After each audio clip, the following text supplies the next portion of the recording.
Okay.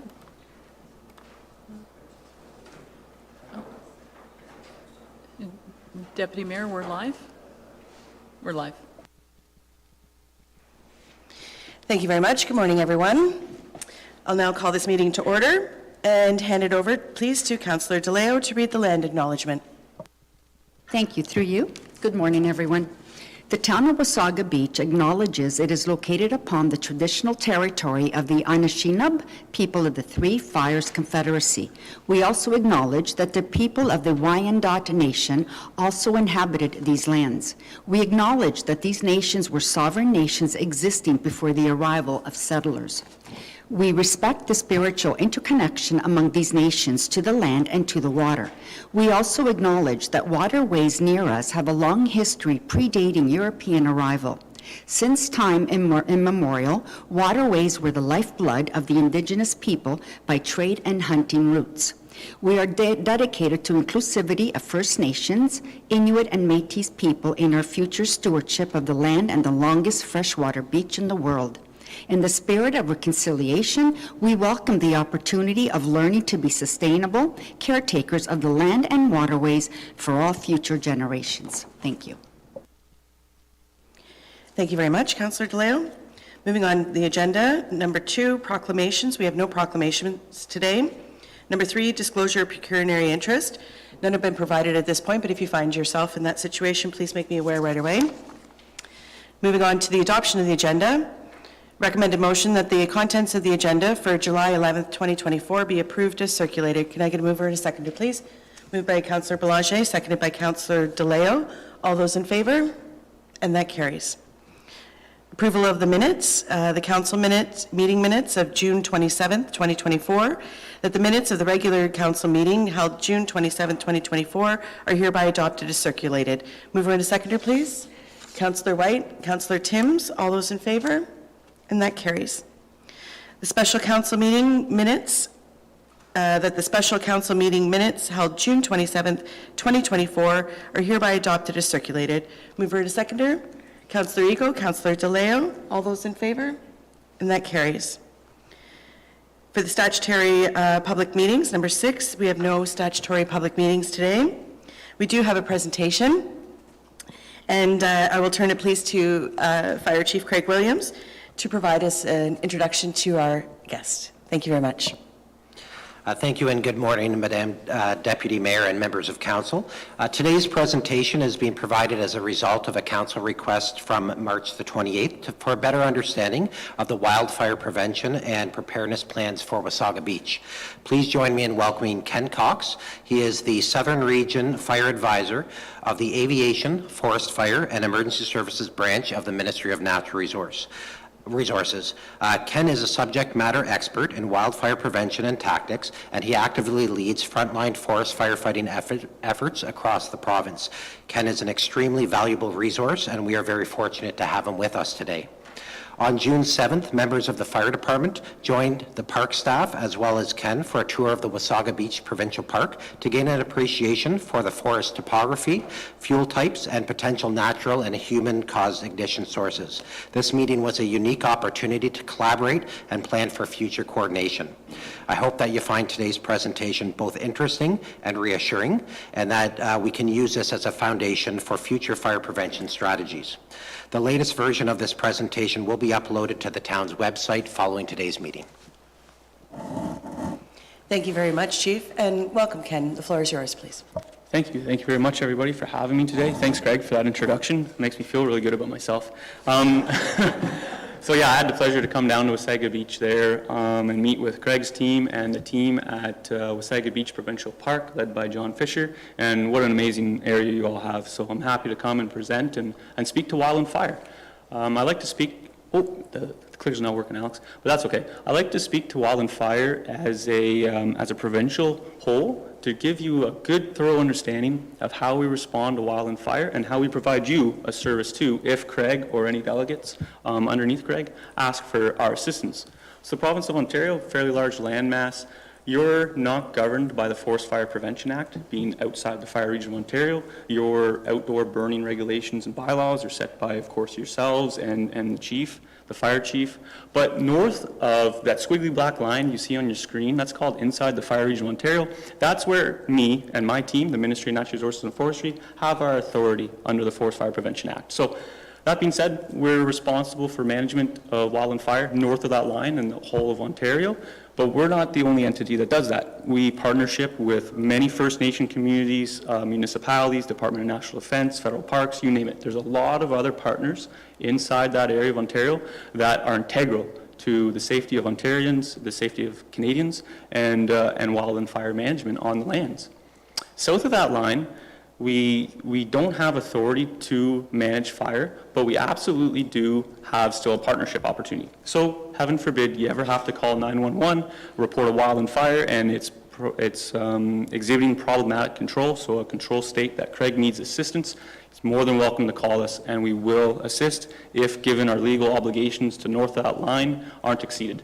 So we'll come down, support you with the tools of the trade, work collaboratively, and that's fostered through SP 103 training, so boots on the ground, wildland fire basic training that Wasaga Beach firefighters will have, completely match all the fire training that the Ministry of Natural Resources and Forestry provide to their employees as well. So when we have to come together in times of escalation, we work very effectively as a collaborative team. And that stands true for all provinces and territories across Canada as well.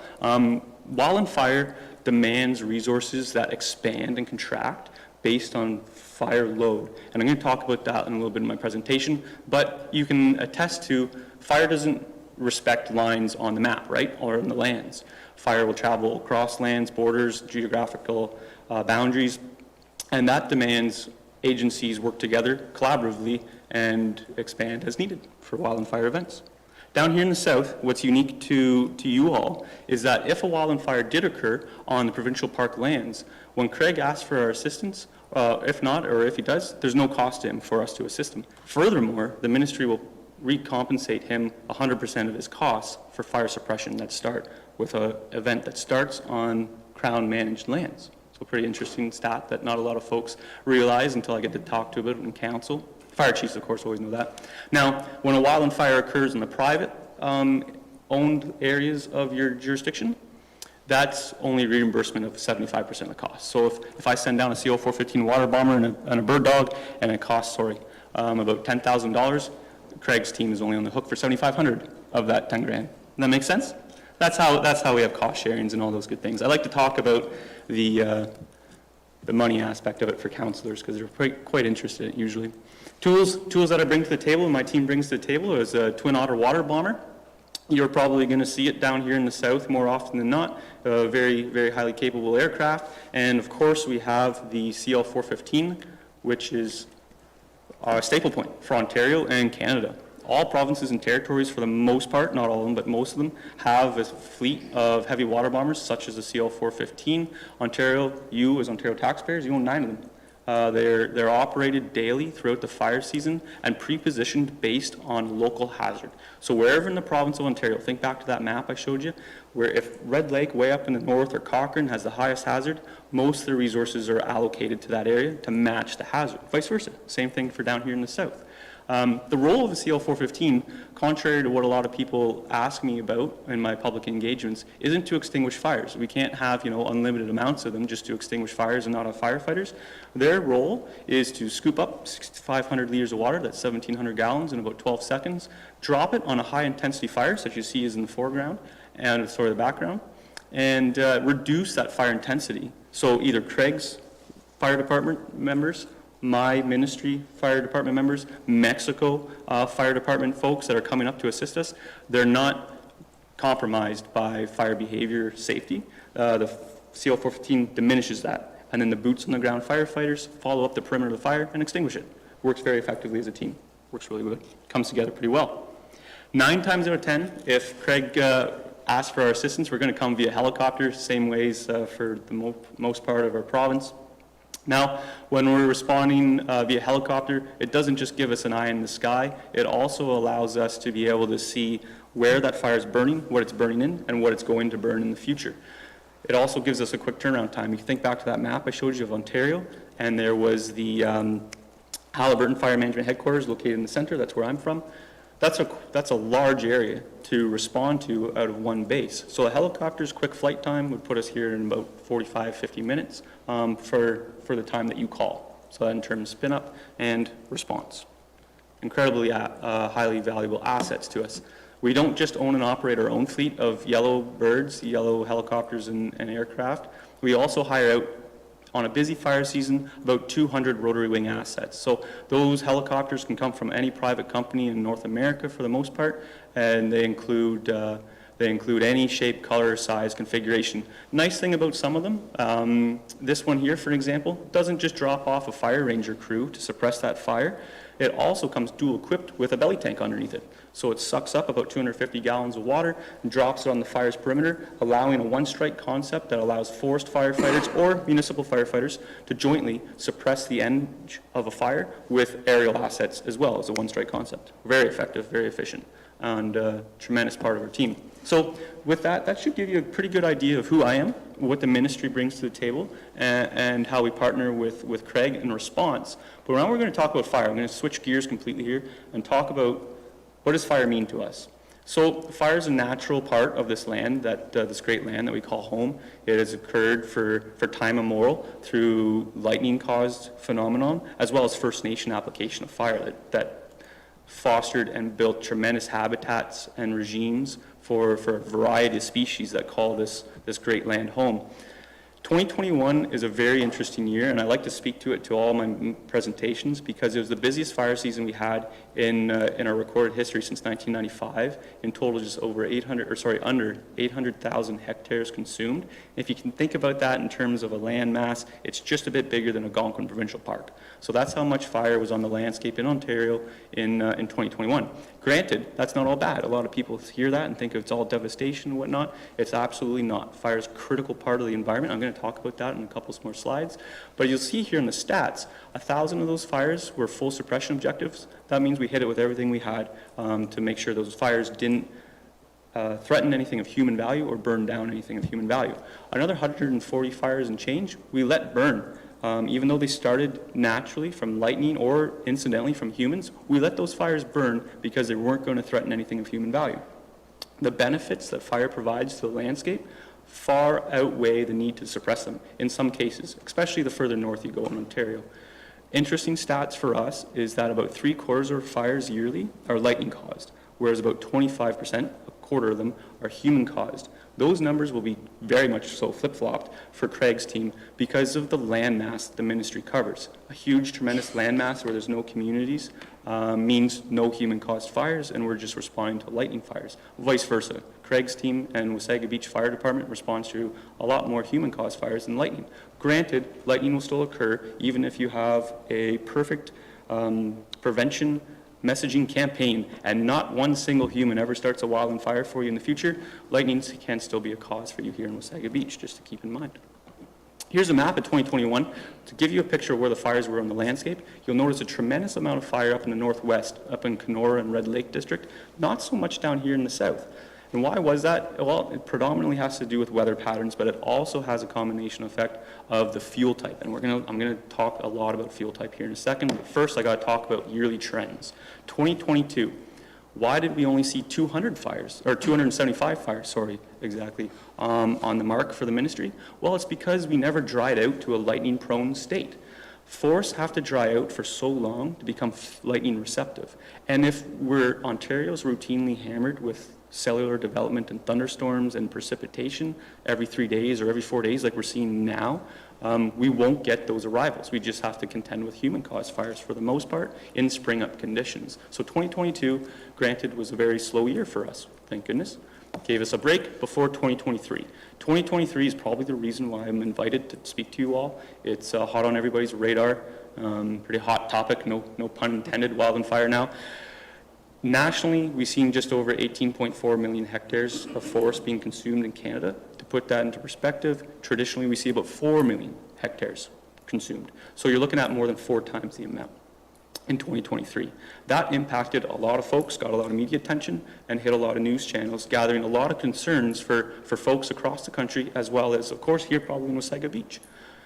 What does 2024 have in store? Well, I can't tell you exactly, because us as humans, we're very good at looking at weather outlooks. Like an hour from now, I can tell you pretty confidently what the weather's going to be.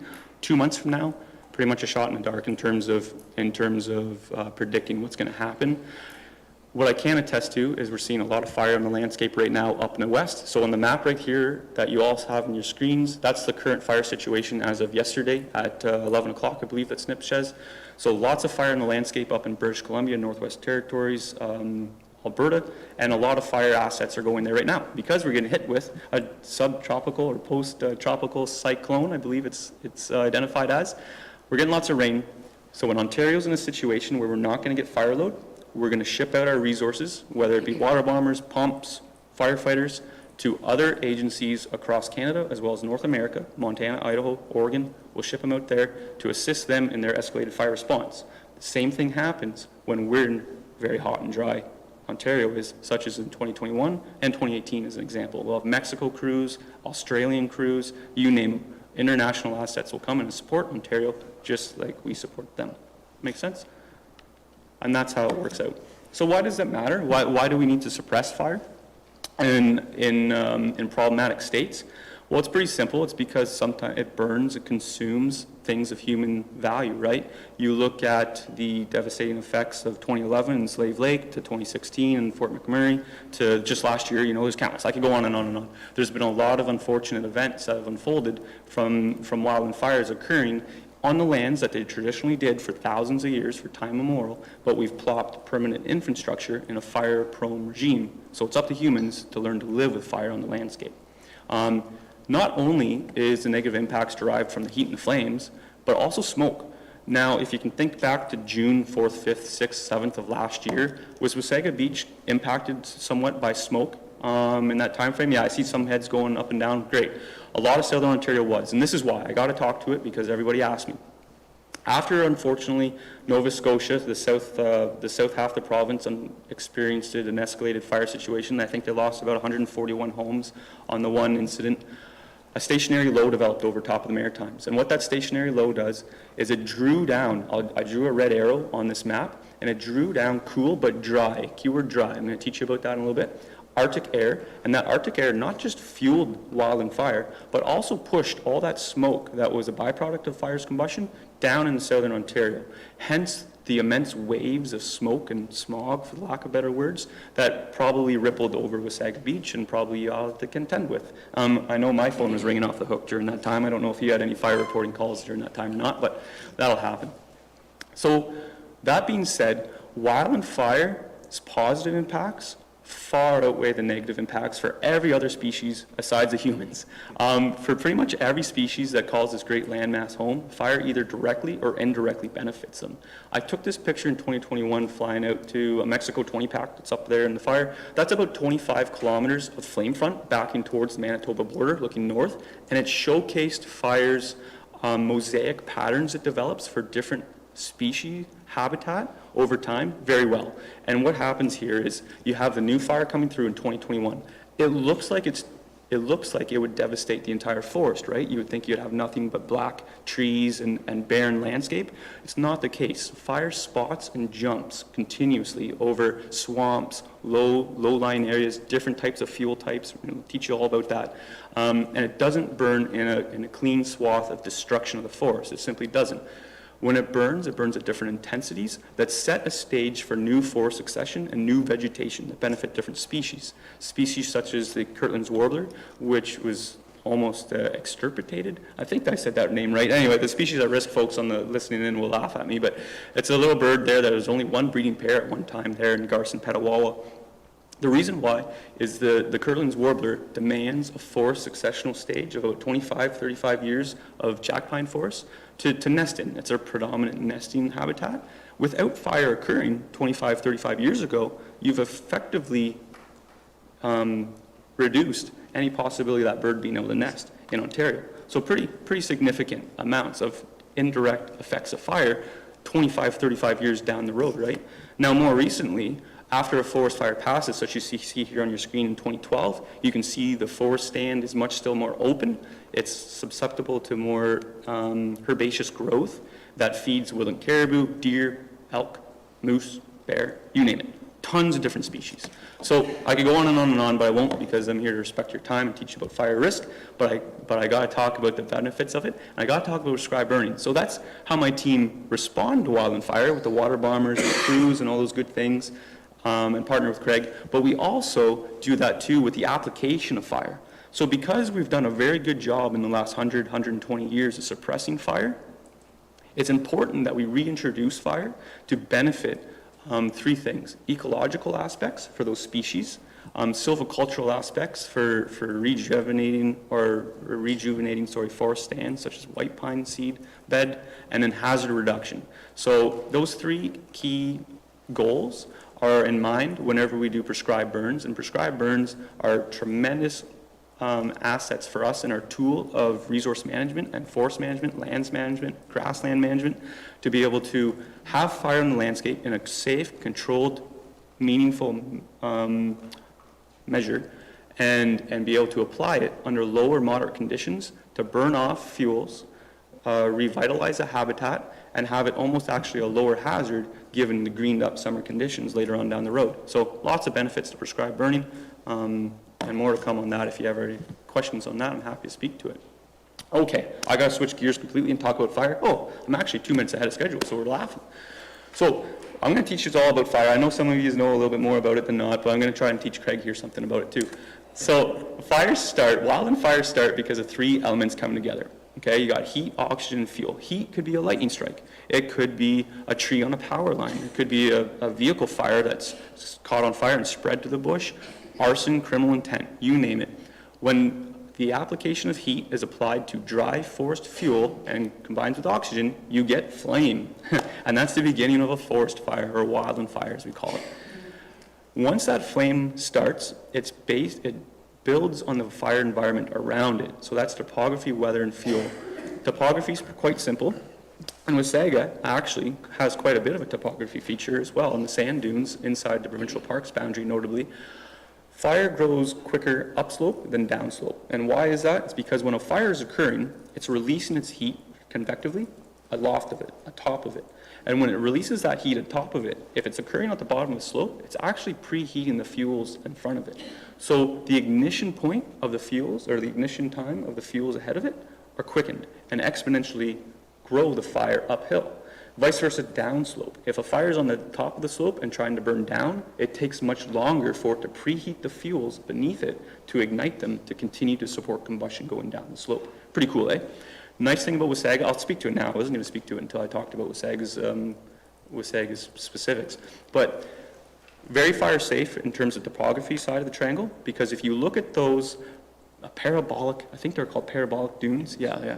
Anyway, it's a topographical feature that has slope, so the fire will run up it, but then comes down slope, and all of your infrastructure is down slope from those dunes. So it gives the fire department and fire agencies a much better standing chance of suppressing any wildland fire that would occur, moving down slope towards anything of human value.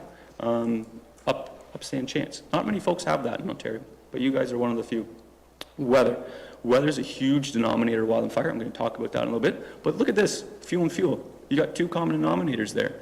If we as humans eliminate fuel or change fuel, that's how we either stop a fire from starting or manipulate a fire once it does start to change its behavior.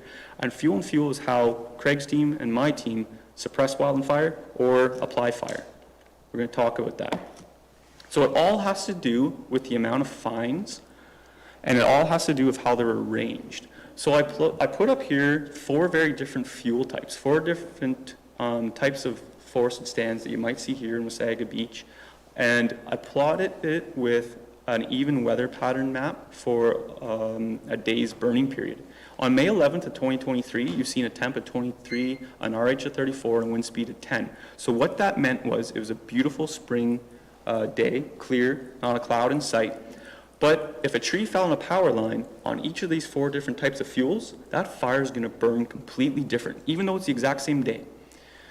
If you look at boreal mixedwood, so deciduous trees mixed in with conifer trees, if a fire started and if it was able to reach growth without Craig's team being there in 30 minutes, it was going to reach a stage of about 3 to 4 meters per minute of growth. Now look at boreal spruce or look at a spruce stand. You're looking at 9 meters per minute. Why is it tripled or doubled? It's because of the fine fuels. So to understand fire behavior, there's 3 classifications of fuel. There's fine fuels, medium fuels, and coarse fuels. Fine fuels are your pine needles, your dead leaves, your dead grasses, anything very fine like a paper. Medium fuels are just that, your kindling of the equation, so fuels about the size of your finger and bigger, and then up to coarse fuels, the size of your forearm and bigger. Those 3 fuels burn in very different ways. Predominantly, for us in response, in terms of controlment, we're concerned with, first and foremost, the fine fuels, because that's what's driving your head fire intensity, that's what's making it spread erratically, and that's what the firefighters are contending with predominantly to control that fire.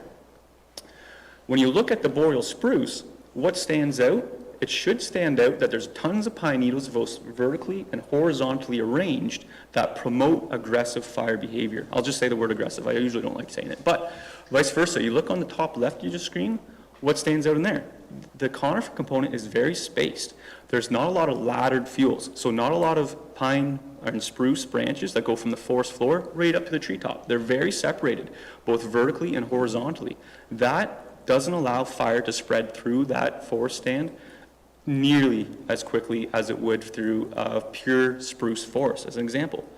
Now we're going to talk about red and white pine. I'm going to throw a wrench. You guys got a good handle on it. I see lots of heads going up and down. Everybody's liking it.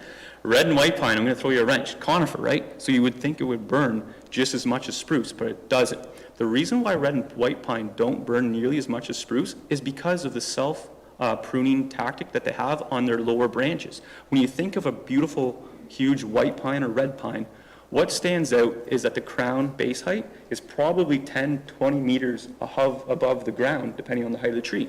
That separation of pine needles, the fine fuels from the forest floor, doesn't allow fire to involve the entire tree as easily. So actually red and white pine stands, which Wasaga Beach has lots of beautiful ones, very low hazard in terms of forest fire behavior. Now let's talk about standing dead grass. Keyword dead grass, brown grass. That same day, you're looking at 29 meters per minute.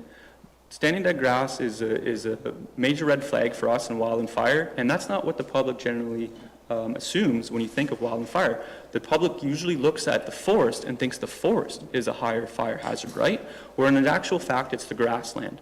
A lot of our incidences occur, unfortunately, from grassland fuels. The key takeaway here is why. It's because it's so fine.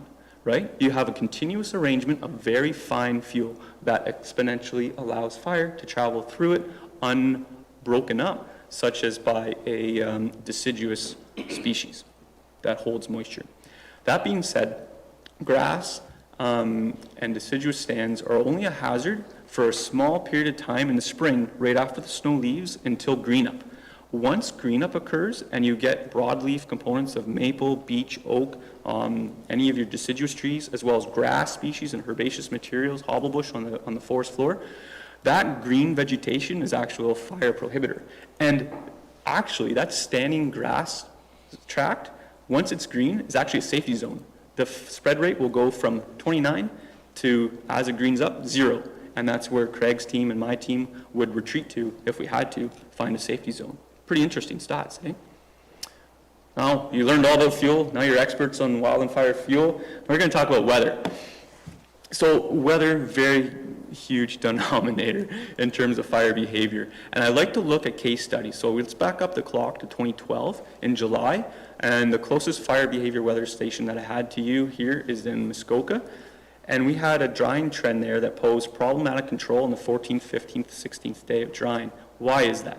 So you learned about the 3 classifications of fuel. Fine fuels go from full saturation to being able to support combustion in only 2/3 of a day. So what that means is you could have a heavy rain overnight, and then if you don't have nothing but blue skies and beautiful July sun hitting the forest floor all day, by about 5 o'clock in the afternoon, those fine fuels, even though it just rained, will support combustion. Won't be very intense, but it'll support combustion. The more drying days you get back to back, the more dry those fuels get.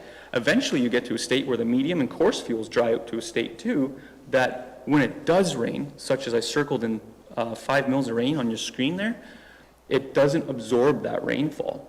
So in this case, the fire chiefs, municipal, First Nations, Department of National Defense, Ministry of Natural Resources, all had fire bans on the red graph there.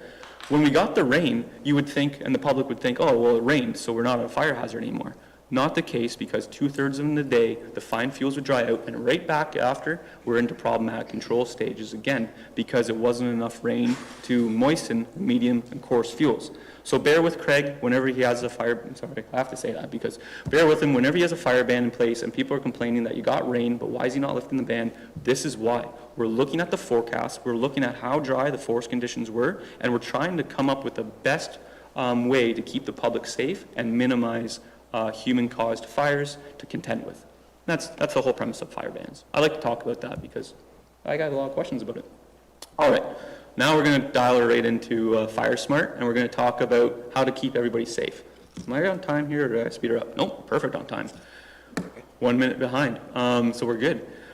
Fire Smart Canada is the national program that all provinces and territories have adopted across Canada to promote the educational component of fire to constituents, to learn how to protect your own properties and infrastructure. It goes from the homeowner right up to yourselves as community emergency management coordinators and your emergency management working groups to look at this and see if it fits your community. And it fits every community in Ontario, in North America, that has flammable fuel next to it. So I'm going to teach you about that, if that's okay with everybody. We talked about fire. You're all experts now on wild and fire behavior. I'll take you out to Alberta with me next week, and we can run an incident. So why do structures burn? Why do we lose structures from wild and fire? It might surprise you to learn that 90% of our structures are lost from spark and ember transport. It's not the direct flame contact or the radiant heat from large forest tracts on fire that burn structures. For us in Canada, 90% of the time, the structures are lost from embers and sparks traveling aloft the head of a forest fire, landing on a structure and igniting it. So what do we do about that? It's actually pretty easy. When you think back to the fine fuel speech you all learned about, and you learned that there's fine fuels, medium fuels, and coarse fuels, if we were building a campfire and we didn't have paper, and I struck a match, and I tried to light the kindling on fire, the match is going to burn out before I can start that kindling on fire, right? Same exact thing applies for a structure fire resulting from a wildfire. If you take out the pine needles, the fine fuels that have built up from the neighboring forest land on the structure, on the decks, under the decks, on the roof gutters, if you take that fine fuel away, you remove that paper of the fire equation. Embers and sparks will still land on the home, but they'll burn out. They can't transfer their heat energy to a fine fuel that then transfers that heat energy to a flame that transfers it to the medium class fuels, such as the balusters on a deck or the cedar deck boards or the fascia adjacent to a dorm on a rooftop. It can't transfer that heat energy to it. So it eliminates that support of combustion thus the home is saved. That happens quite often. We still do lose about 8% of structures in Canada from direct flame contact. So that's from juniper bushes, spruce trees, or anything that's highly flammable right close to a home, whereas when it's engulfed in flame, the flames actually touch the structure for long enough to continue its combustion to the structure. Very few fires occur from that, but still 8%. 2% are from extreme radiant heat. So that's when you have a forested tract about 30 meters, 10 meters away from the home, exhibiting a full crown fire that's producing so much radiant heat. When you think to your last campfire, there's a certain distance you can be away from it where you're comfortable, right? Forest fire, when the entire forest is on fire, you got to be a greater distance away. The textbook and actual realistic distance you need to be away from a fully involved crown fire in Canada is 30 meters, aka 100 feet. If a structure is that far away from it and doesn't have anything combustible in between it, it's going to survive the passing of that crown fire. That crown fire is only going to be a high intensity fire for about 40 seconds to a minute before the fuels are burnt off and it dies down. And that's how long that home is subjected to that radiant heat. If you have that distance away from it, you're safe. And I'm happy to say that none of your fuel types in Wasaga Beach would promote that type of intensity. You're very well underneath half of that threshold. So any of the property owners that are concerned about neighboring areas adjacent to a structure that have a forest track to them, you could cut that in half and have a 15-meter buffer from what I've seen in your community, and that home would be completely safe, even if, worst case scenario, the entire forest was on fire adjacent to it. But Craig and I won't let that happen. Right, Craig? So how do we communicate that to folks to make objectives and goals so you can take home and apply your knowledge to save your own structures? FireSmart Canada broke it down into immediate zone, intermediate zone, and extended zone. So if you do anything at all to save your home 90% of the time, work on the immediate zone, keep it clean of any flammable debris that's built up, such as your pine needles, leaves, small twigs, especially underneath the deck. When Craig and I show up, whether Craig's team shows up as a structure fire right next to another home, he's going to do exposure protection on it. The exposure protection can only protect what it can wet down. Underneath decks is a very common place for folks to overlook, where there'll be accumulations of woody debris or leaves and pine needles. Embers are still going to travel underneath through those deck boards and catch those leaves on fire that are dry, because our wet application of agent won't reach them. So that's a very key area for homeowners to look in the immediate zone. From there, if you got time and money and ability to, you can work your way out, and you then reduce your risk a little bit more as you get out to the maximum of about 30 meters, but for here in Wasaga, about 15 meters. So where does it matter? It matters in real life. You might think, Kenny, those are real cute pictographs and pictures that you showed, but on the bottom side of this is a picture of a residence that I was responsible for in 2017. It was subjected to a full crown fire before me and my resources could get there in time to protect it. The only reason that home is still standing is because of the efforts that a homeowner did to fire smart it.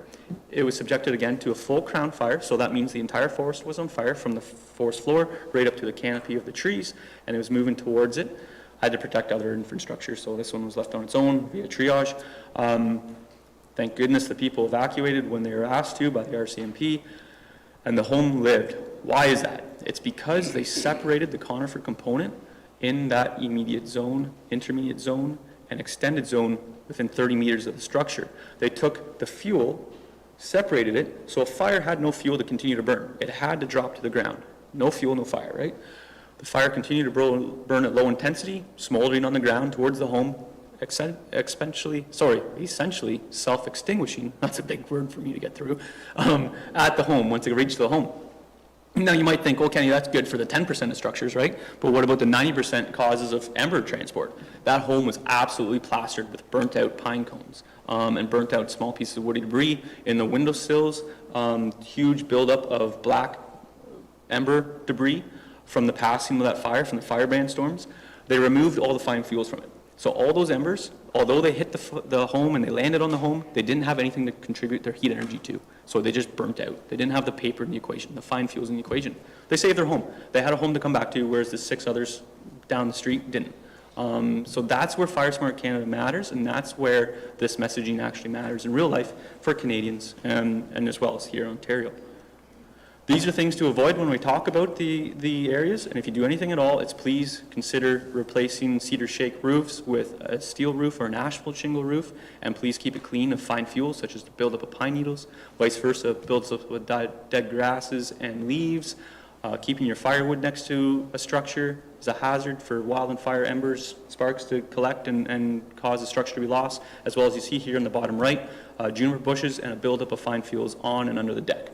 If a homeowner was to take care of those 4 attributes, and only those 4 attributes, they're 90% chance of saving the structure. Moving on, we talk about the intermediate zone. I'm not going to get into all these things, and I know there's a ton of information on there. That's why I brought these books for. Craig's going to have a bunch of books as well at the fire station for anybody that wants to follow up. Visit firesmartcanada.ca for more information. Essentially, you're going from fire-prone vegetation to deciduous vegetation that's not fire conductive in the area from 1.5 meters to 10 meters away from a structure. If you do that, then you go from conifer, long dead grass to short grass, deciduous trees. you greatly increase the chance of a structure surviving the passing of fire. Same thing applies for as you progress out to 30 meters. We don't really talk to landscape treatment very much in Ontario. It's predominantly within 30 meters of a structure because that's how structures are lost. Anything other than that, we can let fire do its course and we can manage it with our resources.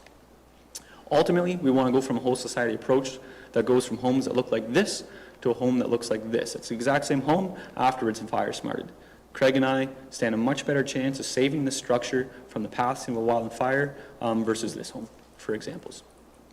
For more information, visit those books I handed out, and also I was talking to Craig, and we got a plan lined up for communications aspects to your constituents to look at how to message this to your public, as well as you can always share the content online, but also for hard copy pamphlets. Some communities make their own, and they talk to their folks about what to do before wildfire, aka keep those decks clear of flammable debris, what they can do during a wildfire, who to call, what to report, what to say on the phone, and what to do after wildfire. All key things there that might meet your emergency management best wishes as a town council.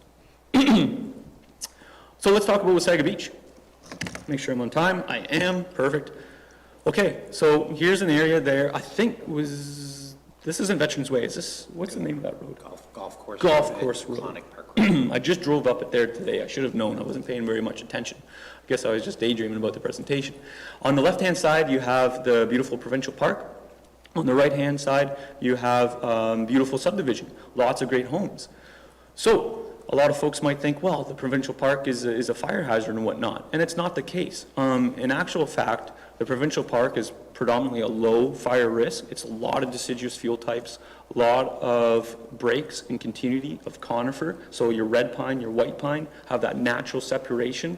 Very low risk in terms of overall. Granted, there are a couple little small high sections or moderate sections that we'll talk about, but for the most part, very low. The messaging and the recommendations I have are simply for the folks on the subdivisions to practice fire smart principles. Now, this is going to look complicated, and it is. Every single one of the homes on the top side, I've circled the home ignition zone of where a structure can catch on fire from with a fully involved fire adjacent to it. So you'll see the provincial park is well outside of that zone. You have a road. You have essentially a fire break, a non-combustible surface between the park and the subdivision. The danger here is in the subdivision, is home-to-home exposure, as well as anything that starts in the yard and then spreads to the home in terms of fine fuels. So on the bottom side of the screen, I circled a 100-foot buffer from the one structure, and you can see there's actually 5 other structures within the one home ignition zone.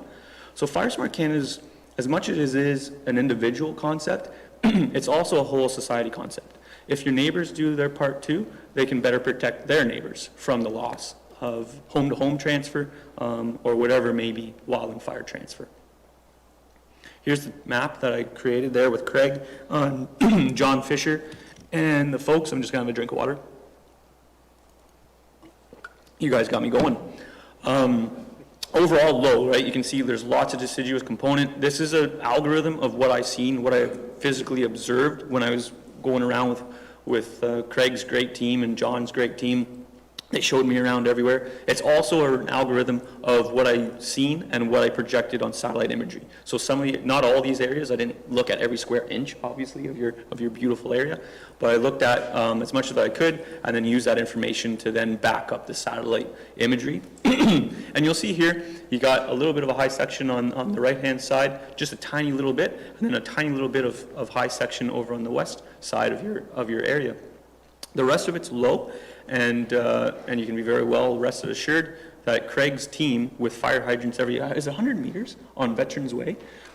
Tremendous amount of water systems, so hats off to you all for your pre-planning and putting in those. Tremendous amount of training and resources that Craig brings to the table, as well as the mutual aid agreements. So there's very low chance anything could ever get out of the bag and contradict us for Wasaga Beach's area. I focused just on the provincial park. I didn't look at outspanning areas just because of the nature of the requests and the nature of the concerns. So you'll see there, that's how we ended up. My recommendations are to the residents, and I hate to, and I'm not pointing anybody out, I'm not going to mention which streets these are on and whatnot, but I got to go around Wasaga Beach for the entirety of a day and look at the subdivisions and see where areas were a higher risk than others. And here on the top side of your screen, you see a fully stacked conifer tree. So, and you got conifer bushes right up against the home.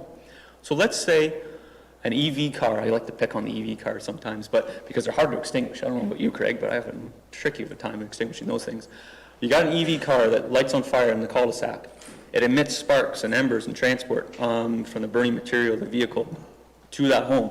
That home is much more subjective to receive those sparks and ember transport because of the conifer component of the home, if it's dry enough, right? It needs the weather to support it. Versus the home on the bottom side of your screen, you see how it's pruned? The homeowner pruned the bottom parts of that spruce tree. So when sparks and embers collect underneath there, they're just going to burn out. They're going to have a much more difficult time evolving the rest of the tree. Thus, the home on the bottom will be subjected to less danger of a fire occurrence from spark and ember transport versus the home on the top side. And you can apply that for wildland fire. You can apply it to structure transport from structure fire to structure fire. It all equals out. Does that make sense? So the messaging is to the folks and whatnot to prune the trees and consider deciduous species around the structure itself versus conifer species if they wish. And that's just it, if they wish. There's no legislation in place from my standpoint, that says they must. It's all nice to do, and it helps us out. So hazard identification risk assessments, I could talk about this for an hour. We're not. I'm just going to let you know that Craig and I are working on it, and we're looking at the areas in its whole for the town of Wasaga Beach and formulating plans of response and plans of identifying at-risk areas for you.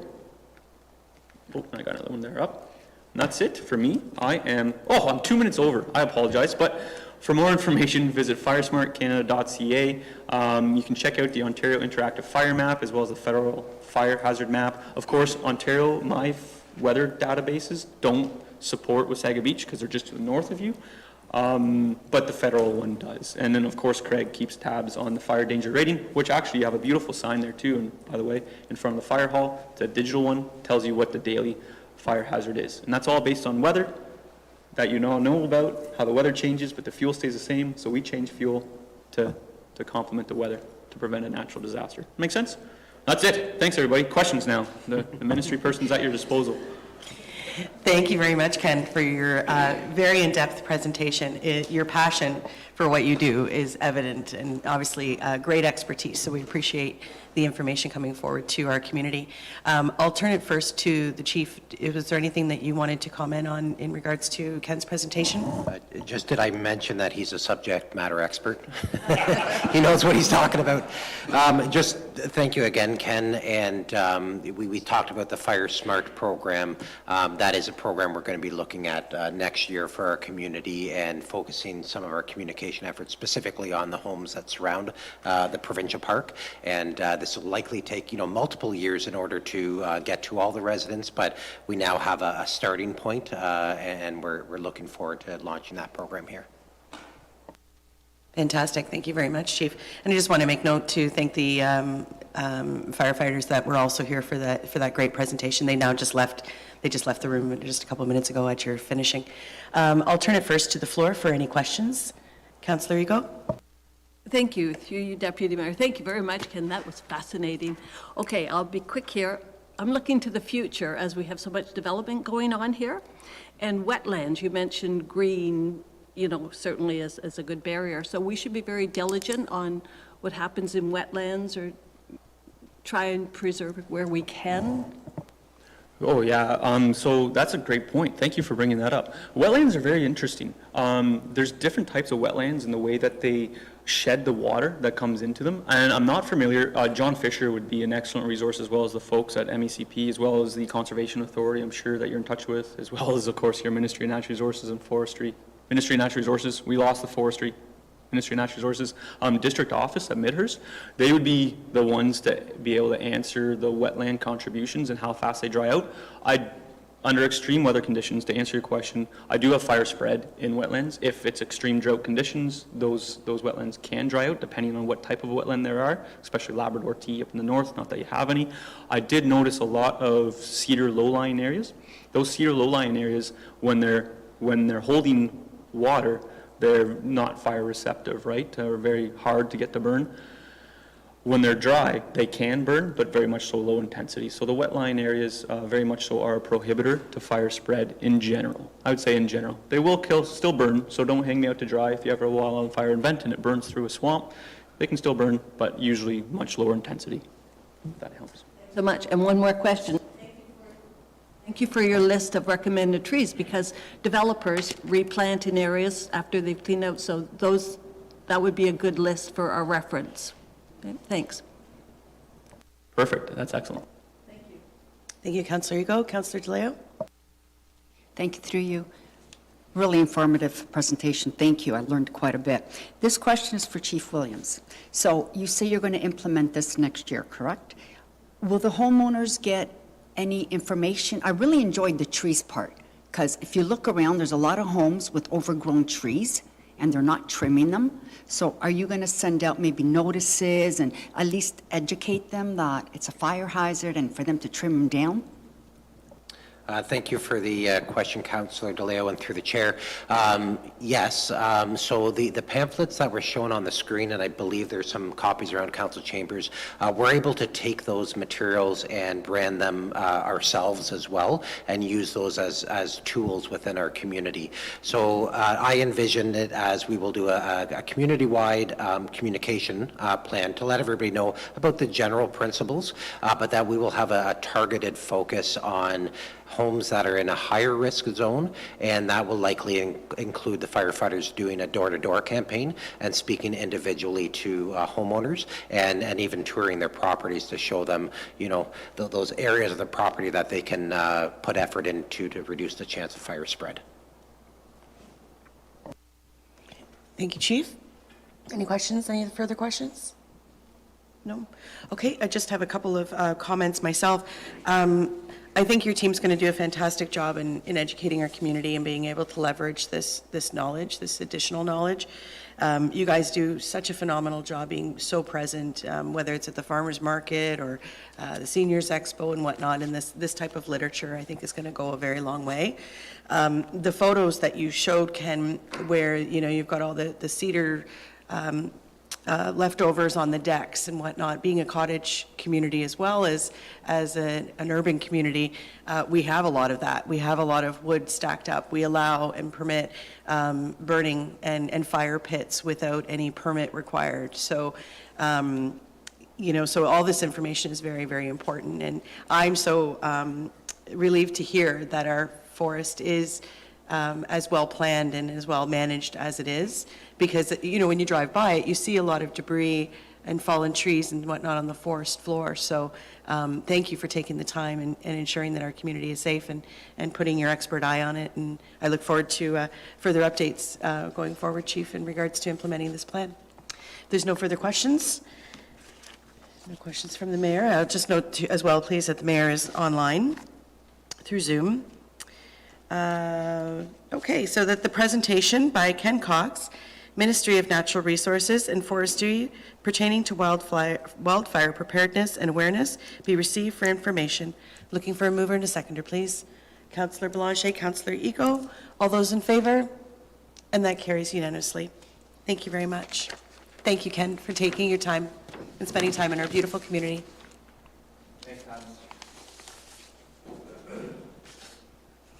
Okay, moving on to number 8, delegations. We have no delegations today. Number 9, government relations. And we'll turn to our Deputy CAO, Jerry Marshall, for a verbal update on the regional governance review being conducted by the Standing Committee on Heritage, Infrastructure, and Cultural Policy, please.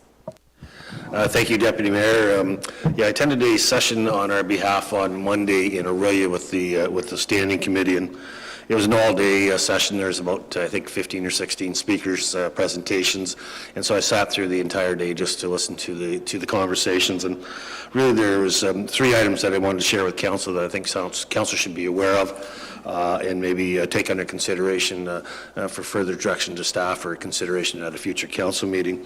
The first one really was county voting. In the Mayor of Bradford and the Town of Blue Mountains Ratepayers Association, they positioned at the county level, a municipality that generated the greatest amount of revenue should have more power, say, and sway than those who generate less fees. To me, this is not in the best interest of our residents. And for example, there's some regional governments have models such as this in place today, and what you see unfold is the bulk of the infrastructure spending goes to the largest community. The second largest gets the second best, and then everybody else picks up the breadcrumbs. So it's a model that's fraught with some challenges for municipalities, for sure. It was curious to me that what I didn't see was this approach being considered at the local level in Bradford. Even though some of the Bradford wards generate more tax revenue than others, all ward councillors have the exact same say and sway at the council table. So that was kind of an interesting takeaway for me. And at its core, the county of Simcoe is divided into 16 municipalities. They function like a ward structure in any system. Each municipality and ward is equally represented. So for council, I'm thinking, should a councillor from the highest revenue generating municipality have more say on how the county runs than a representative from the lowest revenue generating municipality? And I think that's a question our council, and in particular mayor and deputy mayor, need to consider at the county level. So I thought I'd share that. The other one was of interest was regional government. The Town of Blue Mountains Ratepayers Association suggested that the towns of Clearview, Collingwood, Wasaga Beach, Town of Blue Mountain, Thornbury, Meaford be turned into a county of South Georgian Bay. And at some point in the future, maybe become a standalone single-tier municipality. I didn't get to speak to that. They did share a map, however, of the Southern Georgian Bay footprint that Collingwood Mayor Hamlin had presented back in January to the committee. So that was kind of the item that they had presented in the way of mapping.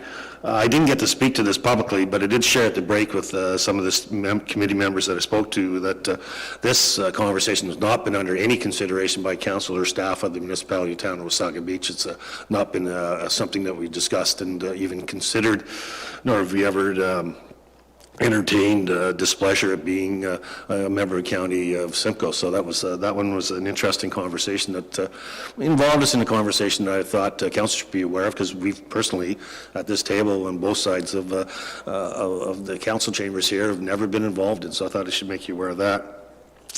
And the one that I think is more critical of the 3 that I'm presenting is water and wastewater uploading to the county was a significant topic of conversation. And I can share that most of the presenters spoke in favor of uploading to the county. I wasn't caught surprised by that, as we see housing development at standstill in many of our neighboring communities due to the lack of proper infrastructure. But I did share with the committee some facts from the town of Wasaga Beach that's different. I shared that the town of Wasaga Beach is in great shape.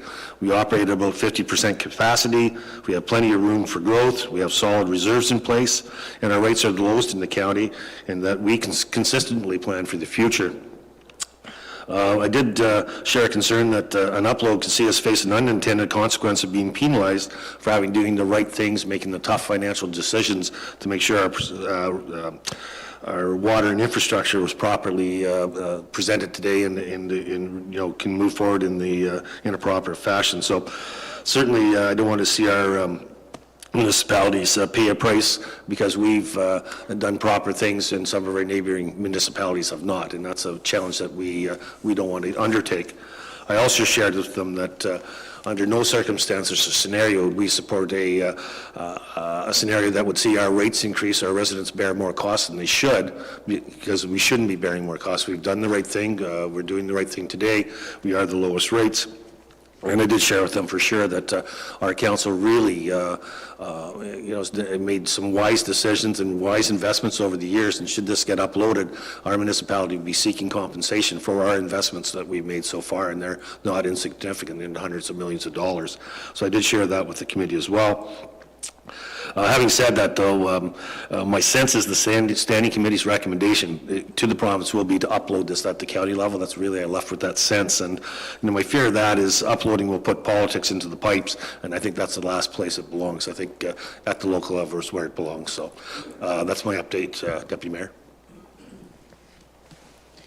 Thank you, Jerry, for that update.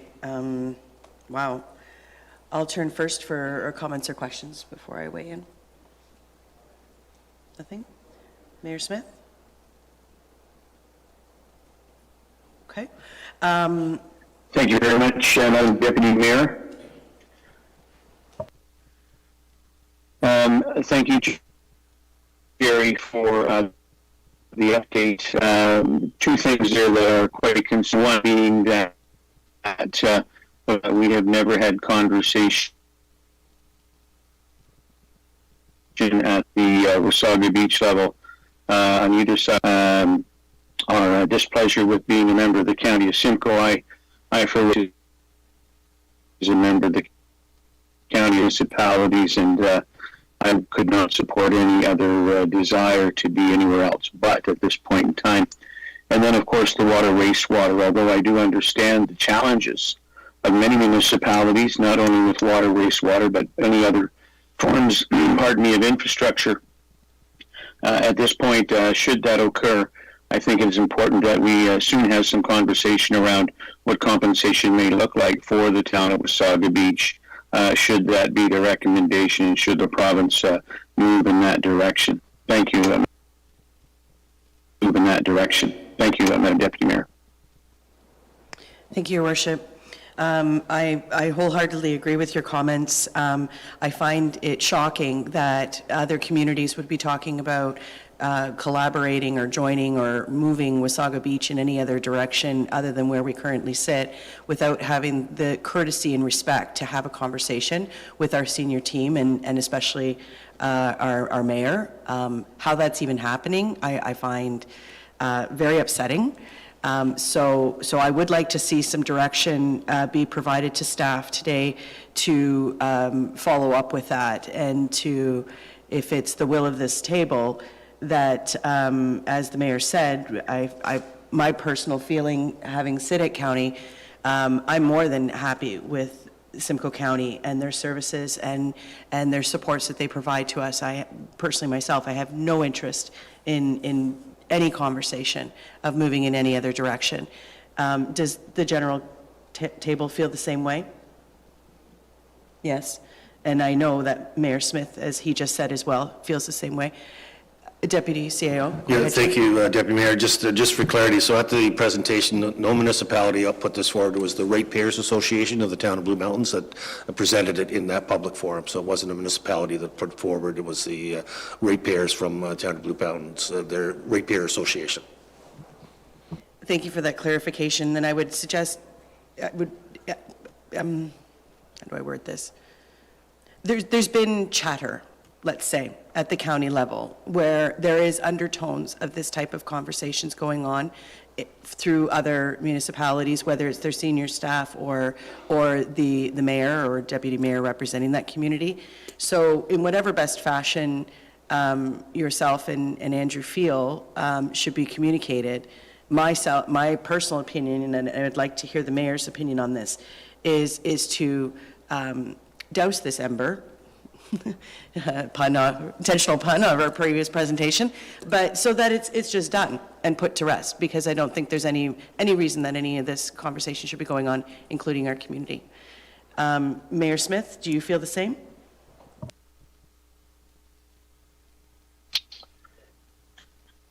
Thank you, Deputy Mayor Snow. I absolutely feel the same way. And as a matter of fact, I have stated many times, so certain that the municipalities in the county of Simcoe don't end up having to subsidize municipalities who choose not to be a member of the county of Simcoe, but choose to be a separated city. And that is very troublesome to me, has been for many years. I would say that if you want to be a member of the county of Simcoe, of course, you're always welcome, I'm sure, but if you choose not to be, then I think it's high time then, if we're going to have more municipalities choose to go the route of separated cities, that it's high time that we have discussion then that, it's all or nothing. You can't pick or choose. You can't cherry pick the services you want. Paramedics is always a great example of this. We have the most amazing paramedic service that I can think of. Simcoe County does an amazing job at that. I can't praise our paramedics enough. But often we see the city of Barrie, who has the best response times for ambulances, and maybe not the best response times for offloads at hospitals. But that's because the way paramedic services work, it's first to call. So once one of our paramedics from another municipality is called into the city of Barrie, for example, it's a busy place, and more calls continue to call in, they're stuck there, and they can't get out of that area. And so I know of instances in Wasaga Beach where people have called for ambulances, and it's taken some considerable time. And when asked of the paramedics why so long, they had to come from Barrie. So this is just one example of what I believe are services that the rest of the county subsidizes, although I understand that the separated cities do pay for those services. I'm just not sure that they pay enough for those services. So I struggle with that, and I in no way, shape, or form could support any other municipalities leaving the county in order to be a separated city and cherry-pick services. It's all or nothing in my mind. Thank you, Madam Deputy Mayor. It's all or nothing. Thank you, Madam Deputy Mayor. Thank you, Your Worship. Councillor Belanger, did you have a comment or question? Through the chair, it's just obvious to me coming from the ratepayers is that their motivation is that they would receive benefit from the position of municipalities that have better positioned themselves over time. And at the end of the day, it's that would be an easy thing for any of us to do, is look for somebody has more of what we want and then upload that so that we get a portion of it. But there's a number of examples in the area where I think we have over time made appropriate investments, and some of these suggestions would download additional costs or take away some of our surplus capacity, again, which our residents have already paid for through taxation. Again, you can talk about compensation, but you can bet that the motivation behind this is that the ones making the suggestions are going to benefit from the change or the upload. So again, I'm very happy with the county, and I want to point out to the public too is that I've been quite amazed through a lot of initiatives as to the passion of the people at Simcoe County that we work with. They seem to have excellent leadership and really do a very good job on our behalf, and I'm very content with being part of the county. Thank you. Thank you, Councillor Belanger. Go ahead, Sherry. Thank you, Deputy Mayor. I guess from a staff perspective, Andrew and I were whispering the maybe direction from council that would best services that we send a letter to both counties, the County of Simcoe, Grey County as well, the involved municipalities or those that were mentioned, letters to those and to the standing committee. Our position is we're fine where we are, and strengthen, reaffirm what I shared with them on Monday. Formally coming from council and staff, and share that with those other people involved in the conversation. That sounds great to me, and I'm sure Mayor Smith would agree with that as well, to have strong, clear communication with all those involved. I'd also like to speak to the Wade vote, as it relates to tax revenue. That's something that I'll be bringing up at county and having conversations with Councillor Leduc directly to sort of gain some perspective on what his rationale is. But at the same time, what that means is that those then that have will be halved, and those that have not will have less, right? That's not how democracy and balance and healthy communities function. And that would also very much concern me from the county perspective if Bradford counted for 2 votes, versus the others, because that would create a gross imbalance as well. It's a very healthy, functioning democratic process there at county, I feel, and I don't feel that there should be any changes there. So thank you very much, not only for spending the time at that meeting, but also bringing back this information. You have a response? Go ahead. Yes, thank you, Deputy Mayor. So what the Mayor Bradford shared was I think it was the town of New Tecumseh, Innisfil, and Bradford generate revenues of 40% of the revenues going to Simcoe County, and his position was that that 40% should be represented in votes moving forward. Currently, those 3, I guess, in weighted votes come up to 20%. So that would be a doubling of their weighted vote, I guess, is what his position. But his statement was 40% of those revenues from 3 municipalities, and those 3 should have a greater say in the outcomes of the other 13 municipalities, which is to your point, heading down a path that I think is undemocratic as well. Just for clarification, did he reference that the mayors or councils or senior teams of those other 2 municipalities support him in this view or opinion? No, I don't recall him saying that. I do know that the mayor of Innisfil was there and didn't mention it in her comments. So I think, no, I don't believe he did. Okay, thank you very much. Any further comments? Mayor Smith? Thank you, Madam Deputy Mayor. I guess what people should understand is that the motto of the County of Simcoe is for the greater good. And whether you're a small municipality or a large municipality, we work together cooperatively at this County of Simcoe to do what is best for the region. And I think that we have done an excellent job at that over the years. And it's quite disappointing to find now that as some municipalities grow larger, they feel that they should have a bigger say. That is not the way it's been in the past. And I see no reason why it should be that way in the future. At the end of the day, we have 16 municipalities and 2 separated cities, and everybody who is a member of the county has equal say, unless we have a weighted vote. But even then, I think that the way it has been set up is quite fair. I would struggle to change that. Thank you. Thank you, Your Worship. Okay, seeing there's no further comments or questions, thank you very much for your report, Jerry. And I'll move on to number 10, staff reports. The following report items have been pulled and moved to matters for consideration to be voted on separately. Items 10.1 and 10.3. Are there any other comments from council or staff on the consent reports? Okay, seeing none. That the consent list items under staff reports and all recommendations contained therein be adopted, excluding agenda items pulled from the motion and moved to matters for consideration to be voted on separately. Okay, so moving on for correspondence. If we could just get a mover in a second. Mover in a sec, right, sorry. So I'll just get a mover in a seconder. Councillor White and Councillor Ego. All those in... Sorry, if we could just have 1 minute, please, for clarification. Thank you.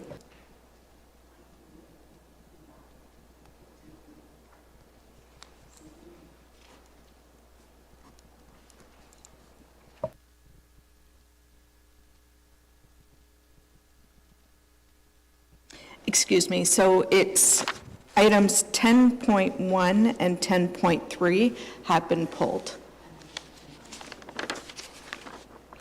Sorry. Yes, we've had a redaction of an item pulled. I apologize for the confusion. So items 10.1 and 10.4 are pulled, and I will assist with that. So the consent motion is dealing with item 10.2, the street naming of 529 Sunnydale Road South, and 2025 budget assumptions and schedule. Those 2 reports are now under consideration for consent approval. So if we can just get a mover and a seconder. Okay, so just for clarification, so it's 10.1 and 10.2 that have been pulled, not 10.3.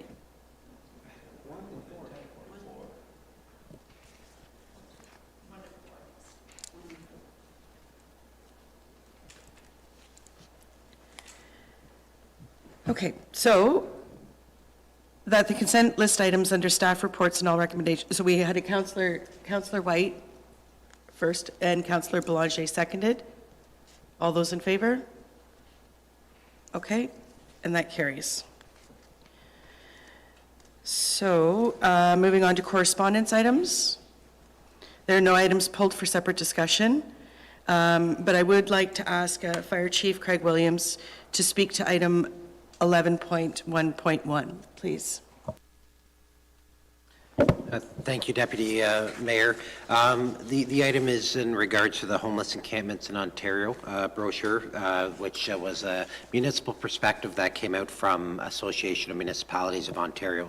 I just wanted to let the floor know that staff have reviewed the paper and are in agreement with the viewpoints, and that staff remain committed to engaging members of the community who reside in encampments.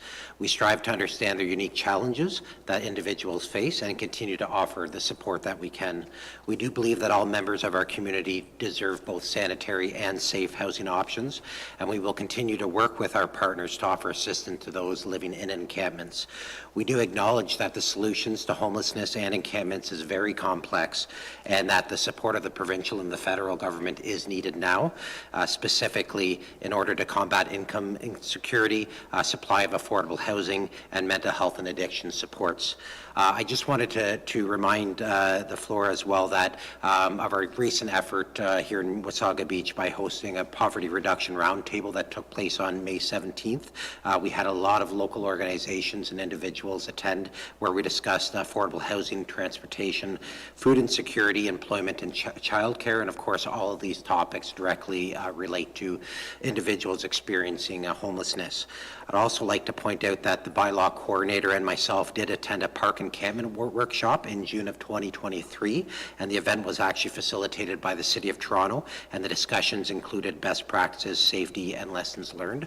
Staff will continue to focus on this subject and be prepared to help any communities and members that are in need going forward.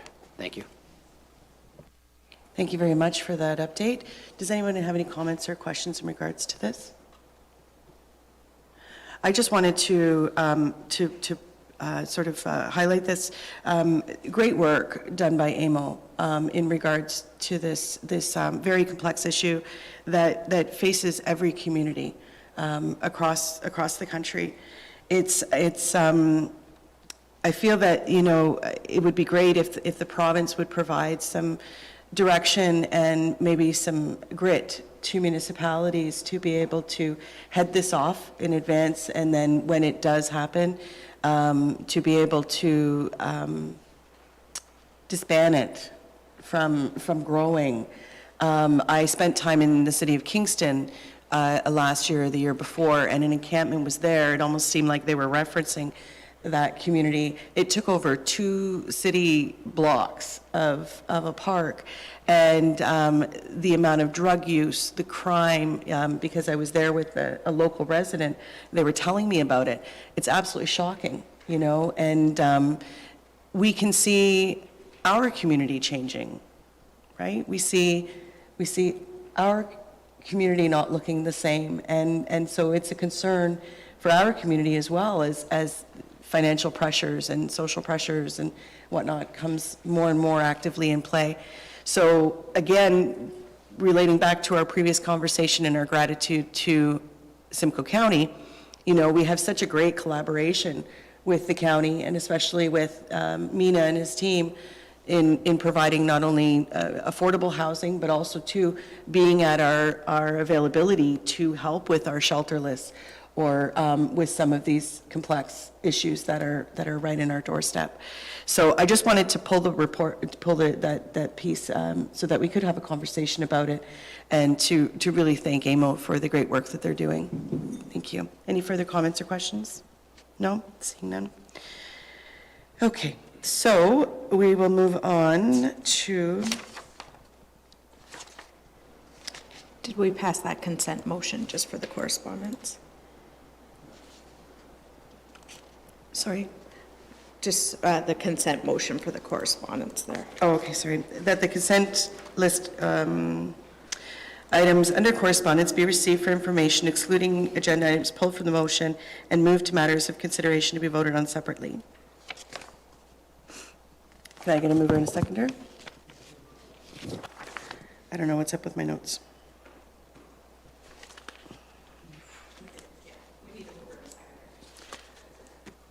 Councillor DeLeo, Councillor Ego, all those in favor? And that carries.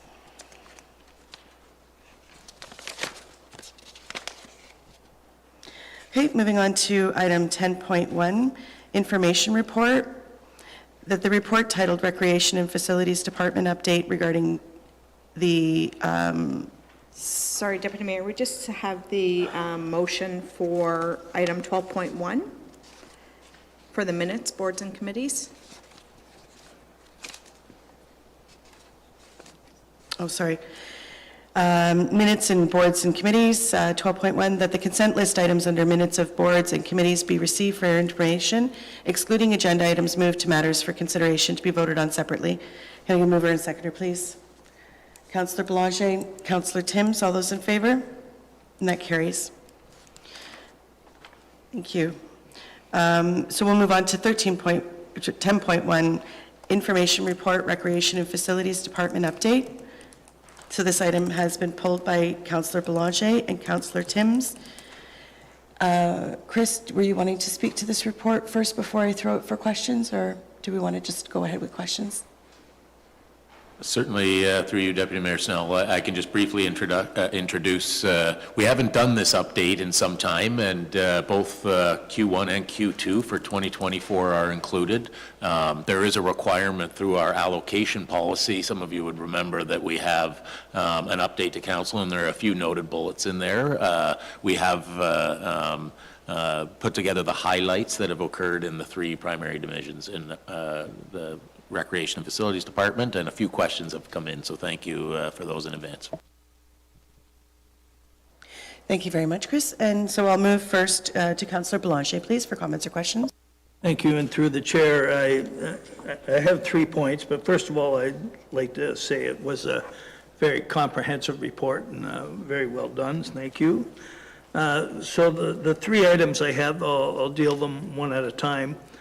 The first one was a concern on the, I guess there were a number of fire alarms at the new TPAL, but one of them was related to an ammonia leak or a potential ammonia leak. Later in the report, it indicated that we had replaced a sensor, and I just wanted to confirm, because the dangers of an ammonia leak are pretty significant, and if it was just a sensor, that would ease my mind a little. But again, it wasn't totally clear whether the two were related. So I'll let you answer that one first, maybe. Certainly, through you, Your Worship, thank you for the question, Councillor Boulanger. You did pick up on 2 issues, and both were resolved as a result of the repairs that were required the day that the building was closed to the public. So first I'll explain the situation with the sensors. There had been some discrepancy with the ammonia sensor that was installed in the building originally. It was functioning, but there was some questions because the original was considered a solid state sensor, and it can detect an array of chemicals. So there was discussion that said, hey, it's a brand new building, there's a lot of paint fumes and smells in this building beyond just ammonia. Don't be alarmed if you're seeing 5 or 10 parts per million on any one day. These are all within regulations. But we would ideally see a 0 reading on that sensor on a daily basis, and there's a special panel in a vestibule where staff read the sensor's current pickup, and they have rules for when they're allowed to enter the refrigeration plant, and there are ventilation systems that work to clear the air in the plant when the sensor starts to pick up ammonia. At any rate, because of those earlier discussions, there was a new electrochemical sensor on order, and this one has a much narrower range of detected chemicals, and it was actually on the truck in our refrigeration contractors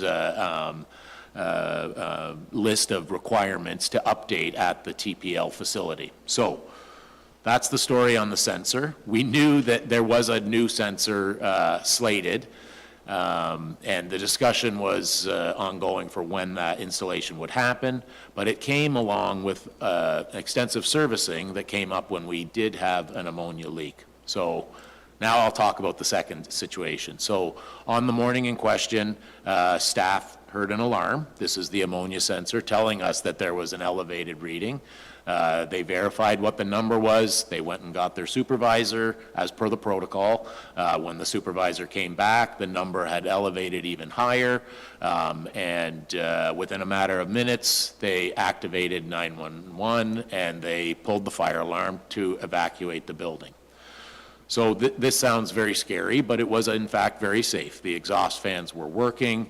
The ammonia that was leaking into the room was being vented outside into the atmosphere, and no one had actual direct exposure to the ammonia. You could smell it when you were on the outside of the building, although I would hazard to guess that almost no public would have even smelt that. It pushes out the back of the building and floats away.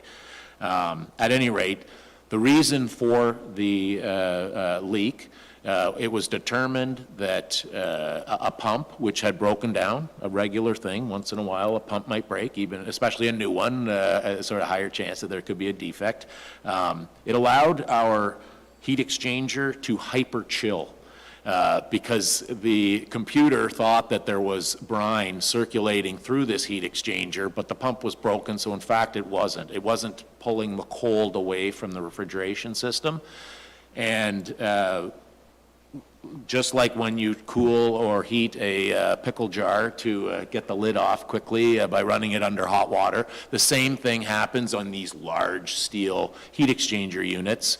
We figured out in a matter of, it was 3 millimeters that this large, like 4x8 unit was out of square, and that allowed ammonia to start to leak into the room. So the repair was to correct the squareness of our heat exchanger unit, and that sealed up the ammonia leak, and we are currently reading 0 ever since. So the ammonia alarm was a requirement. We are required to clear the building when the number escalates, and staff did exactly what they were supposed to do, and the repair took till about 9:30, 10 p.m. that day, and we reopened to the public the following day. Thank you, that's good to hear. My second item was, obviously, we, our residents and our municipality paid a lot of money in the design and engineering going into the TPL, and there was a section there where the capacity of our water softeners seemed to be below the requirement, and it indicated that we had to purchase a third water softener. And I just wondered if that was totally the responsibility of the municipality, or whether there was an error made in design configuration that I guess our contractor was on the hook for part of that. Certainly, through your worship, Councillor Belanger, it's a good question. This was a change order. So our building was designed with 2 large water softeners, and it took care of all of the hot water in the building and a number of other mechanical areas that certainly require water softening. Kitchens, for example, and some of the areas to the refrigeration plant. At any rate, This was an oversight in the design by our consultants, and when it was discovered around the time of commissioning, we realized that the sinks and the toilets and the showers with the cold half of the building weren't softened. In fact, it speaks to how well the building was overbuilt, because the two water softeners were designed not to deal with flushing toilets, which was probably the #1 use of water in the building. At any rate, it was recommended, based on the hard water that we, most people are aware that we have hard well water in Wasaga Beach, that we would prefer to have the entire building, all the domestic cold water items. It required not only just a water softener unit, they're large and not cheap, but also some replumbing, and that was the cause of a change order. The one area where I guess our consultants came to the table was that redesign is free, although they are not liable for the redesign, and therefore the town did pay for the upgrade for the third water softener.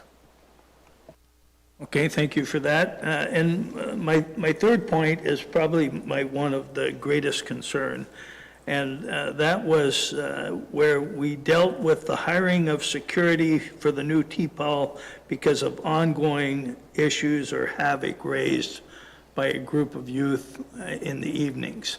And I will tell you that I have had many residents in the Stonebridge area, and even recently, there's been senseless vandalism, again, by youth.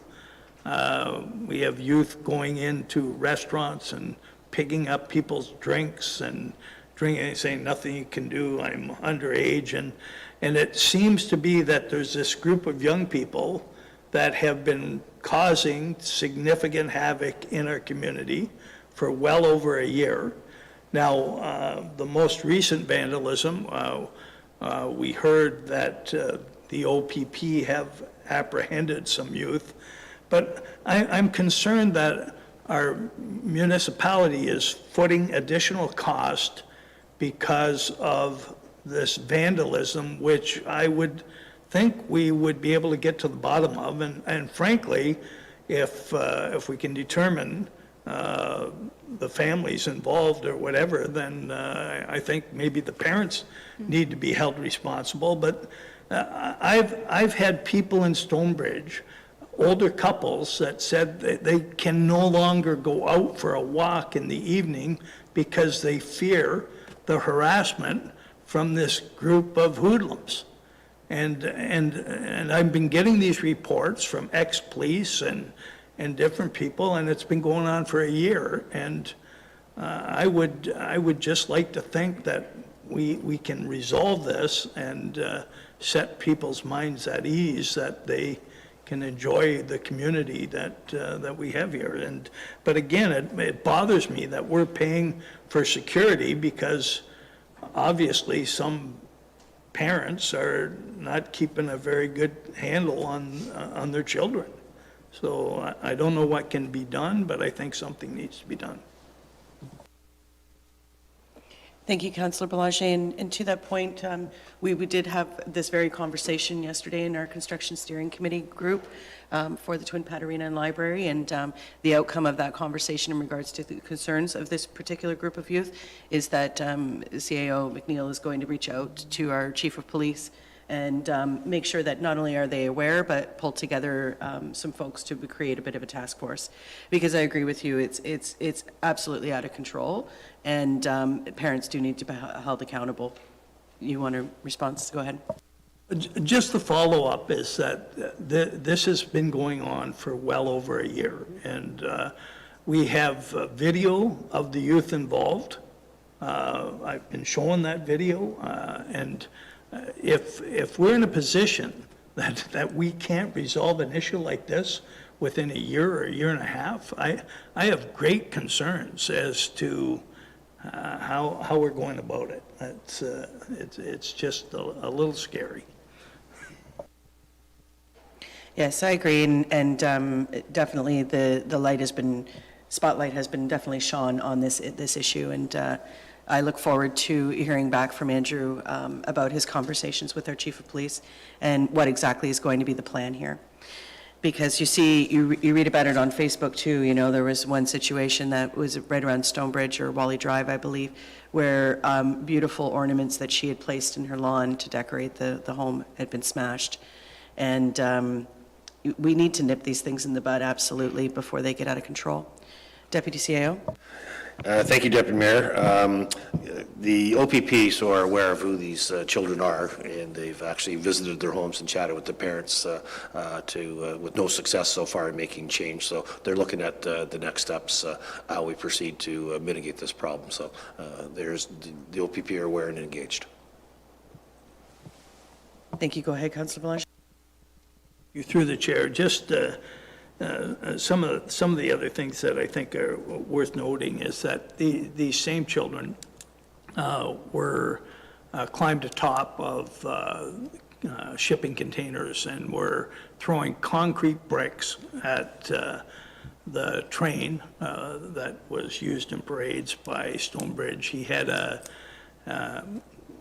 one of those lifts for changing banners and headlights and everything that underwent $30,000 worth of damage. You know, like this is really serious stuff. And to say that we've had this information for a year and a half and now we're doing something about it is just unacceptable to me and I think most of our residents. Thank you. Go ahead, Jerry, and then I'll go to Councillor DeLeo. Yeah, thank you. Just for clarity, the OPP have been involved, at least to my knowledge, since February, so they're not lacking diligence in this file. It's a process, so they're not sitting on their hands. They're engaged and do what they can do, but like anything else in the legal world and in the land of policing, there's steps and processes, and sometimes a little slower than we'd like, but I'm sure a little slower than our chief inspector would like from the OPP. But they are engaged and have been seriously since February for sure. Thank you, Councillor DeLeo. Thank you, through you. I just wanted to add, they're also vandalizing cars. They're spray painting cars. And I think the parents should have to pay for that. And then I also want to bring up, I was aware of one incident, I was actually just missed it, in front of Boston Pizza at the corner there, where the lights are. These 4 kids were jumping on cars as they came to a stoplight and trying to take their wipers off, but they're actually jumping on these cars. OPP was brought in, and what they did was they just escorted them home. Not good, not good. Thank you, Councillor DeLeo. And I think, you know, I know for sure, because we've had conversations about other issues with our partnerships with the OPP, and they've mentioned that they did send a constable into the school, to the school that they know where these youth attend, and did speak to the grade 8 class to sort of strong-arm them a little bit and to give them some tough talk. And it was great that the administrator allowed that to happen, because we know the school board's position and on OPP in schools. So they're kind of coming at it in a few different ways, and this is unfortunately, I think, a bigger piece where, you know, our province and our federal government allow this type of situation where now it's the tail's wagging the dog, basically, right? So I think Deputy CAO and CAO clearly hear from this table that this is a significant issue in our community for our residents to feel this level of unsafe and attack, that we need to potentially do an internal task force or group or something to sort of see what we can do to rally this and get this shut down. Any further sorry, I apologize, Mayor Smith, please go ahead. Thank you very much, Madam Deputy Mayor. I couldn't agree more with the comments made. And another most recent incident that I'm aware of was the Wasaga Cruisers have a trailer in Stonebridge, and just last week or the week before, they punched holes in the trailer. Just another incident by this same group of youth. And you know, I understand that the OPP are working on this, and have the utmost respect for our officers and boots on the ground, but I think it goes beyond that, and it might soon come to a point where municipalities may be needing to send letters to the province to say enough is enough. Just because you're a minor and you're 13, 14, 15 years old, or in many cases older, in some cases less, does not mean you don't understand right from wrong. And my understanding is we still have a juvenile law system in this country as well. And the fact that, this continues to happen, and OPP have taken these kids home, had conversations with the parents. Clearly the parents have lost full control of these children. Or they'd be rectifying the problem. My mom used to tell me all the time that there's no such thing as bad kids, it's bad parenting. And if the police are bringing your children home and you're not rectifying the problem, then there's a bigger issue that, as a parent, you need to seek help for.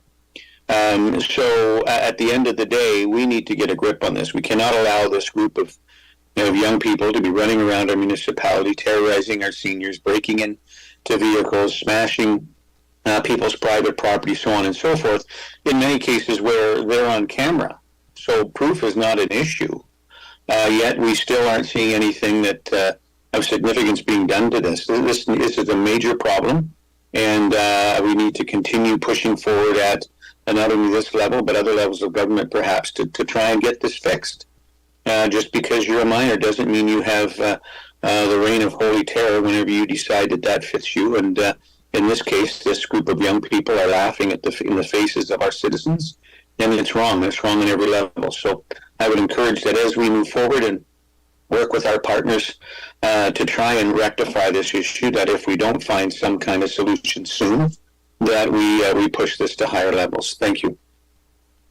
Thank you, Your Worship. My apologies to Councillor Timms. I know you pulled this item as well. My apologies. If you'd like to speak, please.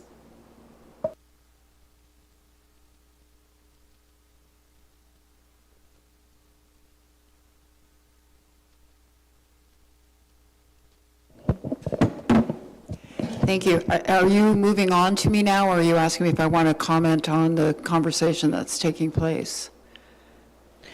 No, I think it's clear how the table's feeling in regards to these unruly youth. So if you'd like to go ahead with your additional comments that you wanted for the recreation report. Thank you, Deputy Mayor. Yes, and I also want to say that was a great comprehensive report and fascinating in many ways. I have some comments and also a question. I think it's tremendous the uptake we're getting on our recreational programs. It just shows the pent-up need for these programs that already existed. Also, impressive revenue on the Dasher board. All 44 spaces rented, 112 spaces rented, netting $44,000. So that's pretty significant. A question there, is that an annual revenue? Through your worship, yes, Councillor Timms, that will be once a year. That's wonderful. Also, he's my tech guy. I'd also like to remark that I think it's great that we are providing meals for 300 youth. And we do know in our community that there is great food insecurity in some families, and I think this is wonderful. Does it continue throughout the summer, knowing that without the schools and what they can provide some of the kids, there's even greater need on food? Through your worship, thank you. That's a good question, Councillor Timms, and you can imagine over a year we spend a lot of money on food at the youth center, and to be clear, we use it all up. Honestly, sometimes we send a little bit home, but for the most part, the kids are waiting, and you know when a bigger meal sometimes is necessary than just the daily snacks. Our typical budget is about $80 a week. That's what we do. So we have 6 nights, and we always have a decent snack each day. It costs us $10 to $15, but the staff are creative and the kids learn to cook bigger and bigger things to stretch the food. The The summertime is not unusual. We have considered upping that number, which is typically $80, because we are running out of food almost every day. But it could be a budget consideration, and we do have the authority to do minor variances on that spend. But I don't know that there is a summer pressure. I suspect there are times in summer where visitation drops, in fact. But we open in the afternoon for the youth center, and I think the school breakfast program is typically something a little bit different, but I can't speak specifics to that other than the sort of typical daily snack is a plan, and it always happens when the youth center is open. Well, I applaud the staff because that's quite a lot of meals on a pretty small budget, so that's terrific. I did want to ask a question that comes up often about our guest counter and just for the public benefit, how that actually works. Certainly. So we do have people counters. It's more or less like a camera. It knows to count each person twice, so it can tell when a person is entering the building, and we have two counters in either vestibule. So if you park on the east side of the building, you'll be counted when you come in those double doors, and otherwise on the west side. There is a third one in the building, and that's for the library. So the library does track their own numbers.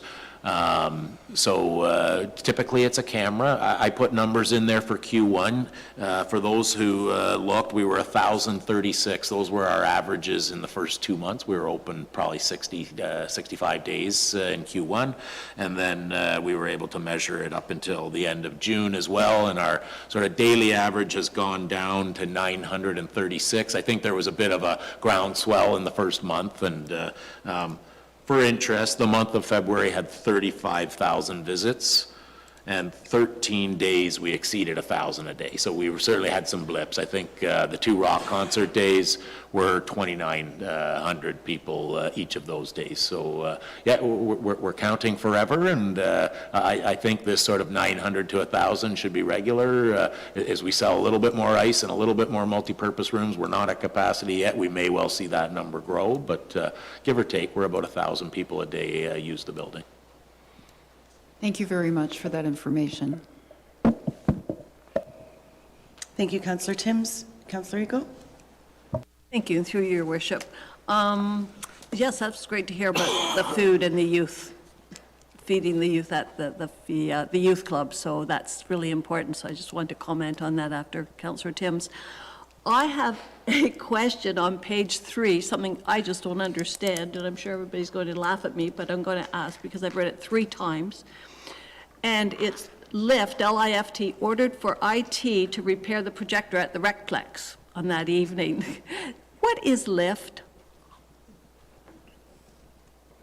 Thank you for the question, Councillor Ego. We have a camera or a projector that hangs down from the ceiling, and it's a scissor lift. So it's like a little cage that the staff climb up inside, and then that allows them to work safely at heights and to disconnect the camera or redo the wiring, whatever the issue was with that projector that day. A man lift, yeah, sorry. Thank you. I was half there. I was thinking on an elevator, and I thought, there's an elevator in this business. I don't know what's gone wrong here. So thanks for that. Okay. Other question on the arena. So, on the camera, on this part, coming in and out, would you get, okay, say you drop your kids off, you pick your kids up, that would be like 2 visits, correct? Could be, couldn't it? So it's kind of skewed. But this is not the library numbers included here. Well, everyone in that 900 or 1,000 visitors probably went to the ice rink or the library or a multi-purpose room. But the library has a separate camera, and so therefore they pick up that they're 35%. I don't know the exact breakdown. I know that Pam's aware of these questions that came through our emails in the last day or so, but we are also measuring in the library too. Okay, thanks, because the public's asking, and we're trying to figure it out, too. Another thing, so on the ice hours, I'm curious here, how do the ice hours rented out for the year to date compared to the projections made? How's it looking?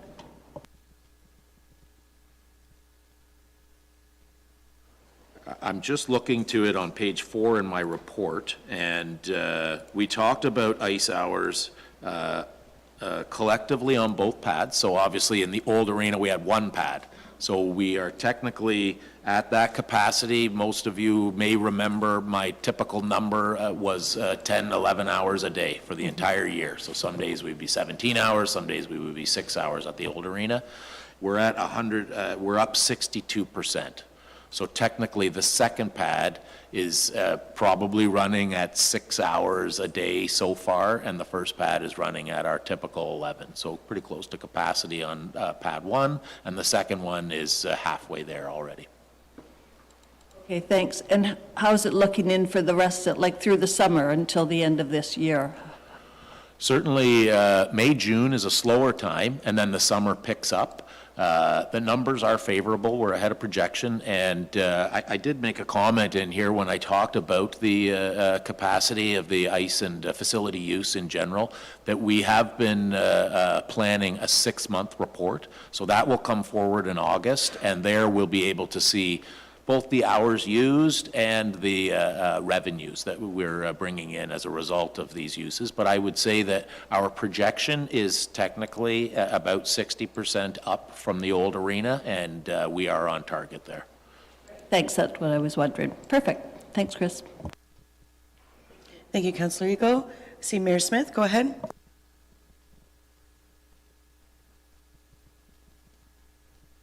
Thank you very much, Madam Deputy Mayor. With respect to the ice time, so I think what Chris just explained is kind of solidified in my mind that, in fact, we're seeing ice time up, but the extra ice time being used is peak ice time, most convenient times of the day. And what I'd like to see is one rink over the other. The ice time being used in our second rink now versus the first rink, and how much of that is in prime time, and are we duplicating prime time and now not filling later times or earlier times in the day? And I ask this question because it has been brought to my attention, and often when I'm in that building I see this, that one rink or the other is not being used throughout the day. Quite often, and that tells me that perhaps there's room to maybe go to one rink throughout the summer and use that other arena for other things, such as boom ball or lacrosse or whatever. So I would hope that this report that's coming forward is very comprehensive, and that it spells out to council when these ice times are being booked. And if we have a duplication at certain hours of the day because it's prime time and it's the best time to get ice versus having to come a little later in the evening or earlier in the morning, and if that is the case, then in fact it tells me that we have an opportunity here to use this facility for more than just ice, because I'm seeing ice sit there on 2 pads, and often when I'm in the arena, and I've heard this from many citizens, the rinks aren't being used. So I'm looking forward to a very comprehensive report on that. Thank you, Madam Deputy Mayor. Thank you, Your Worship. Any further comments on this particular report? Okay, seeing none, I have a couple. Everybody's talking about kids and eating. I just wanted to point out the success of the grill team. It warms my heart when I read these numbers, because I remember sitting with former Mayor Bifolchi. She was a councillor at the time, back when the youth center was started, and that was an idea that I brought forward from my previous life, and to see that it's come to this point is so incredible. And I also wanted to give a shout out to Dawn Braid. You know, she is such an incredible volunteer in our community, and she's really embraced this program from day one. She sat on that committee as well, and has really taken on this grill team, and to result in over $10,000 raised is absolutely fantastic. And it was fantastic too, because they were able to support our concerts that we had in February, and out there and providing some snacks and drinks for sale. So great stuff there. In regards to the food piece as well, it was interesting, some of the councillors and I were at the grand opening for BMR a couple weeks ago, and they had this plentiful, probably two and a half platters of sandwiches left over that were catered by Valley Farms. And the owner very generously said, is there a homeless shelter? Is there somewhere we can bring these? And instantly we said, oh, the youth center, kids always want to eat. And we called over, but it turns out that the youth center doesn't accept outside food being donated. And I can totally appreciate that. I can totally appreciate the around health and safety. But would there be consideration that if it's coming through town, right? Like if it's leftovers for one of our staff potlucks or summer barbecue or whatnot, where we know that it's safe and we know that it's been vetted, that they could receive it. Is that something that you and your staff would consider, or is it against policy entirely? That's a good question. I can't think of an exact regulation. Obviously, we want to use the utmost of caution that nothing sits with mayonnaise for 3 days before it's shared a second time. But it does make sense, and we've all been there at a meeting where there's a platter of muffins or whatever the leftovers are, that we probably could come up with a reasonable policy that talks about same day. If it's in the youth center, then they can distribute a second time. I don't think it's unreasonable, and I think that from within the town at various meetings and functions, we might well come up with a system where facility staff could come and get it and bring it directly to the youth center that day. It's a good suggestion, and it's one that maybe we should consider formalizing, that all staff know to make a plan that if there are leftovers to call so that it can get to the youth center on time. Thank you. I would love to see that come to fruition. And sorry, Chief, your firefighters won't get the leftover sandwiches now, because we brought them over to the firefighters instead, because we thought there's hungry people over there too, right? I also wanted to ask, given on this food subject, does the youth center currently operate one of the community garden plots? And if not, maybe that might be something to consider for next year. A great way to teach self-sustainability and nature and whatnot. They could grow some tomatoes to go to their tomato sauce or whatnot. Just a thought.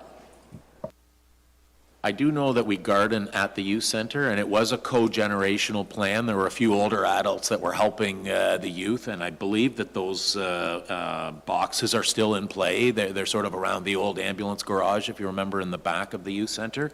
I don't think that we run one at the actual plot down on River Road West. I know the Salk does have a group that uses one, but I'm not sure that we have one for the youth. But probably an on-site project, if it has fallen away, would be the best spot, because we know that transportation in groups and sort of keep up daily. But we have enough room there, and there's landscaping plans that I believe included gardens, so there could be a way to invigorate the kids to make some food and then reuse it there in their snacks, etc.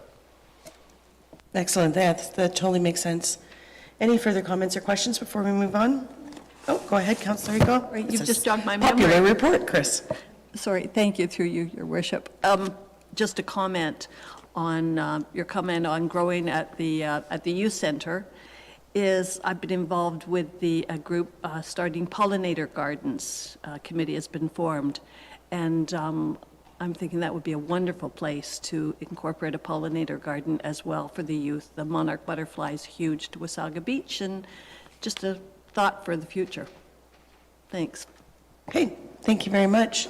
Seeing no further questions, I'll turn it to the clerk, please, to do a recorded vote, please. Oh, I'll have a mover and a seconder. Councillor DeLeo, Councillor Timms, go ahead. Thank you, Nicole. Thank you, Madam Chair. Councillor Belanger. In favor? Councillor DeLeo. In favor. Councillor Eagle. In favor. Deputy Mayor Snell. In favor? Councillor Timms. In favor? Councillor White. In favor. Mayor Smith. In favor? Motion carries unanimously. If I could suggest that we're hitting the 2-hour mark, if we could take a 10-minute lifestyle break. That sounds great. Thank you so much. And we will return at 5 after 12. Thank you.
Through your chair, we're live.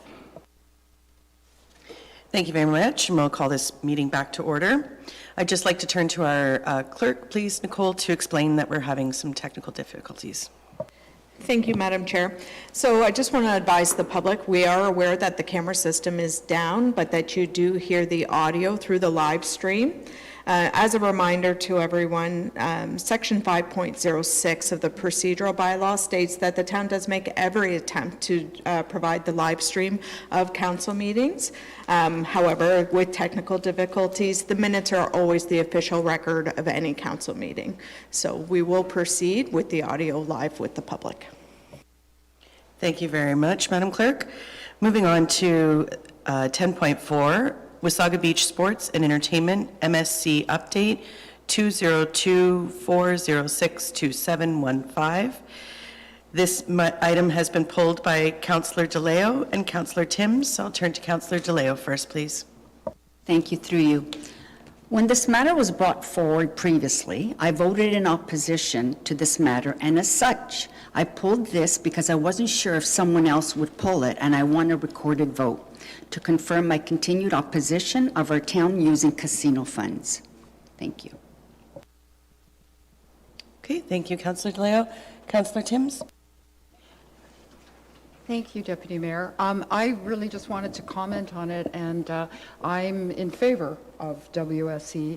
I do feel that I would like to see a longer lead time of promotion and marketing going forward. I feel that, and I hear all the time from people who ask me, because they think I follow everything, that what's happening this weekend, what's happening on the long weekend. There's not enough details out there, and I'm really hoping with the new unit that it'll be possible to get ahead of things and get the information out. I do feel like if we're trying to use these as tourist driving events, that holiday people need a little bit of time to judge what's happening in different communities when they make their decision where they're going to book a hotel for the week with the family. So that's really my comment on this piece, that I'm hoping that the unit will be able to get very early marketing out to help people make decisions.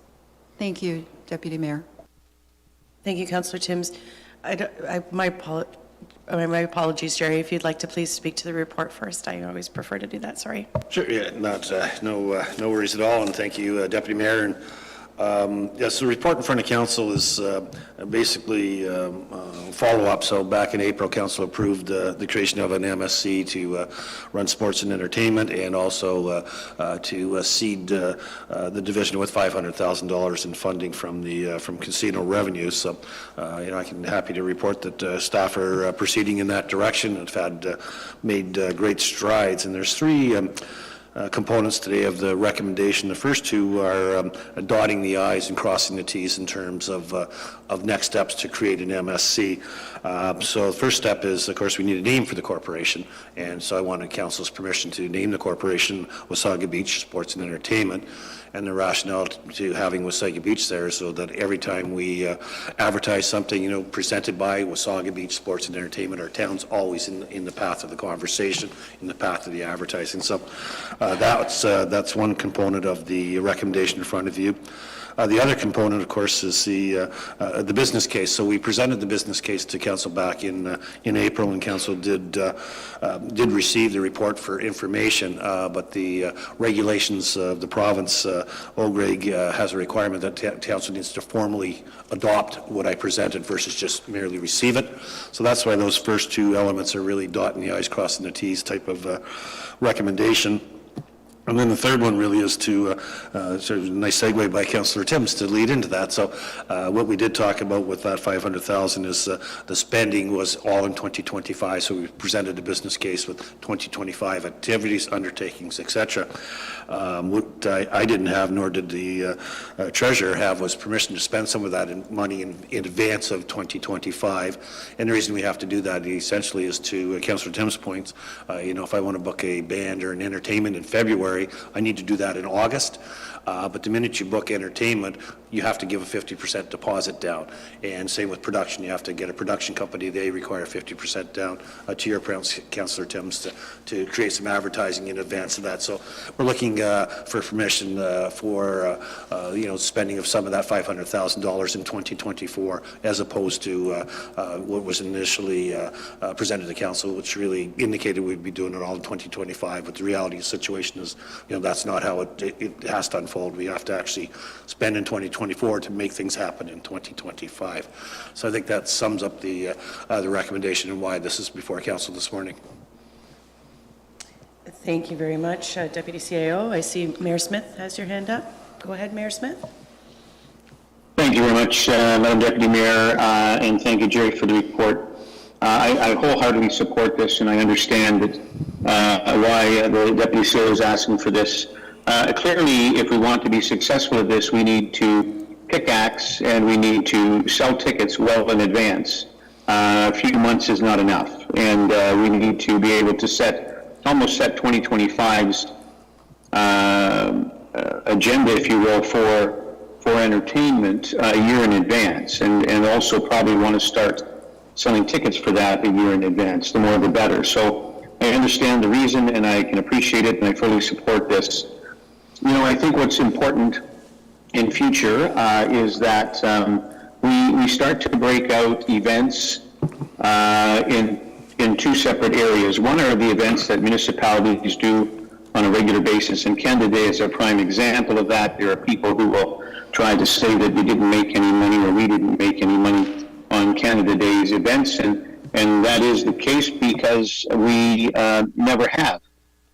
Canada Day, end of summer, August 1st long weekend each summer. These are and often the May 24 long weekend.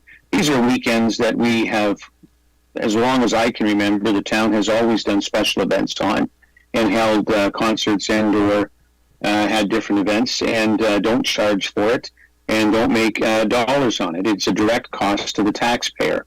It's part of doing business, if you will, and it's the same in most municipalities. We're looking outside the box here and saying we think there's an opportunity to have other events or bigger events where we can generate revenue outside of tax dollars to then come back to the town as a revenue that we can hopefully reduce those other costs. And so I think it's important that because of that, we separate which events are Wasaga Beach sports and entertainment events and which events are regular town events as we move forward, and that we break down the costs and or revenues from those events separately. Thank you, Madam Deputy Mayor. Thank you, Mayor Smith. Those are great comments. Any other further comments? Seeing none, sorry. My apologies, Jerry. Please go ahead. Thank you, Deputy Mayor, and through you to Mayor Smith. One of the things, Mayor Smith, that because I'm a curious nature that I am, so these events like Canada Day actually are an investment in a community as well.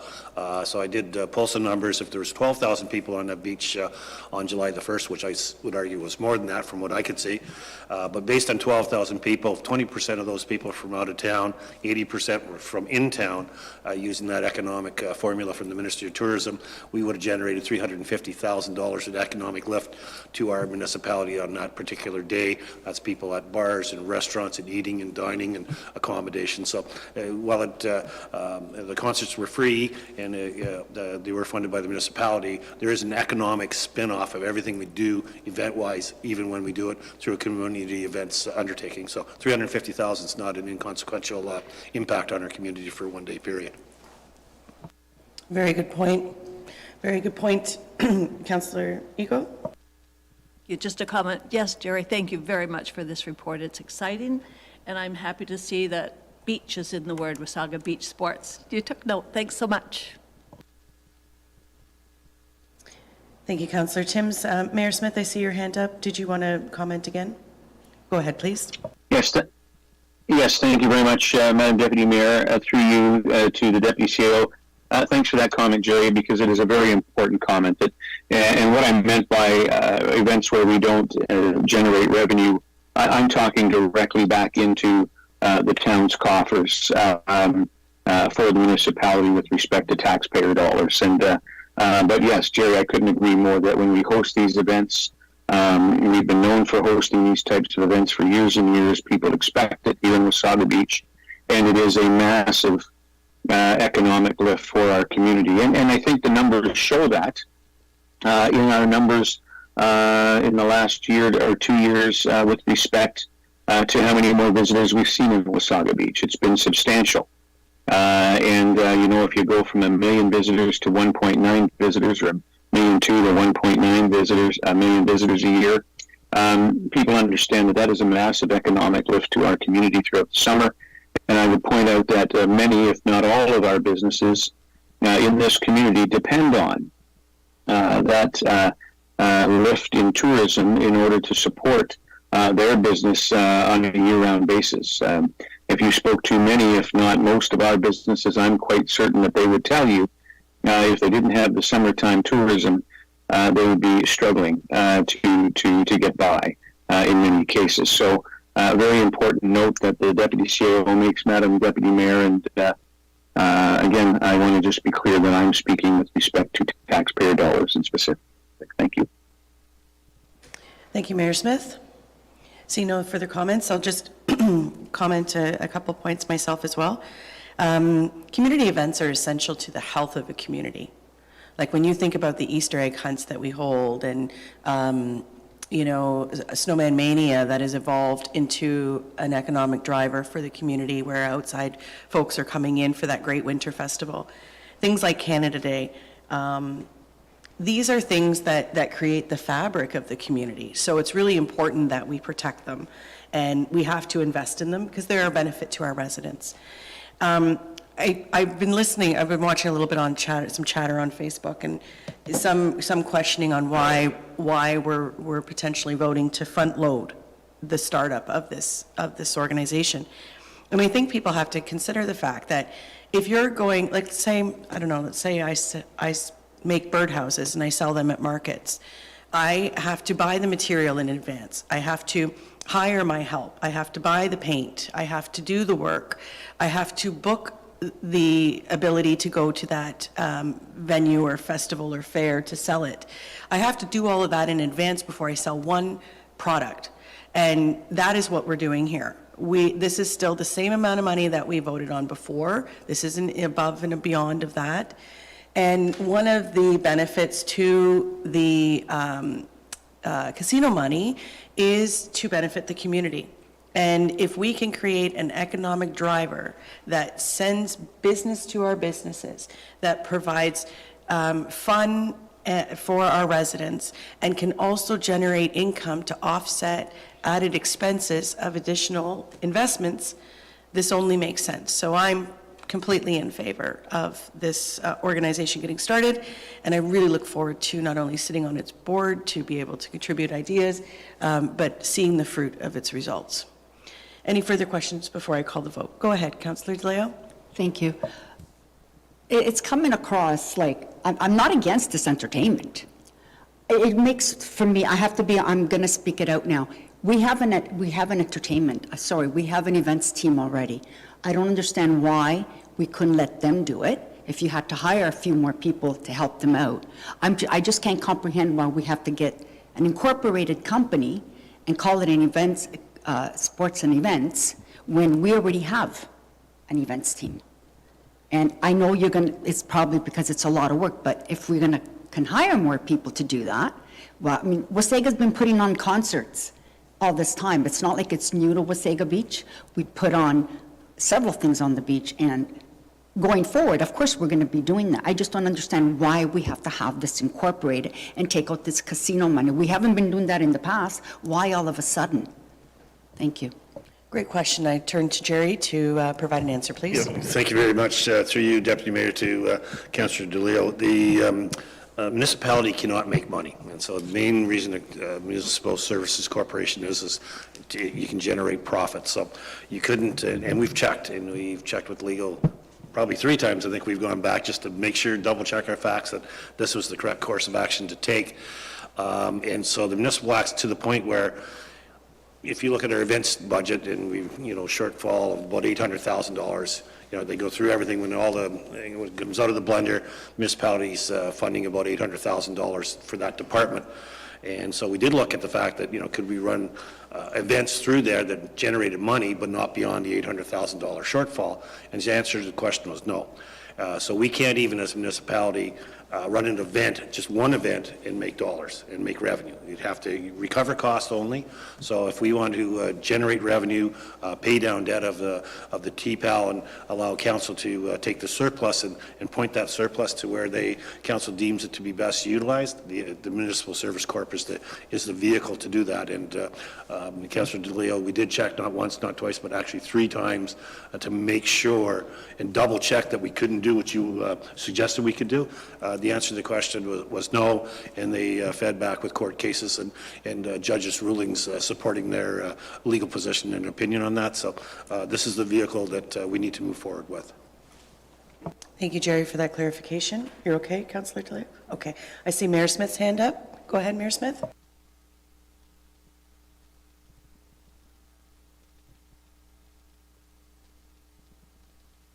Thank you, Madam Deputy Mayor. And thank you, Jerry, for clarifying that. So it's actually pretty astounding to me that the province will not allow municipalities to, as a municipality proper, to generate revenue outside of tax dollars to help with the burden on taxpayers. That is just almost ludicrous to me. As long as it's done in a fashion that is as secure as possible, and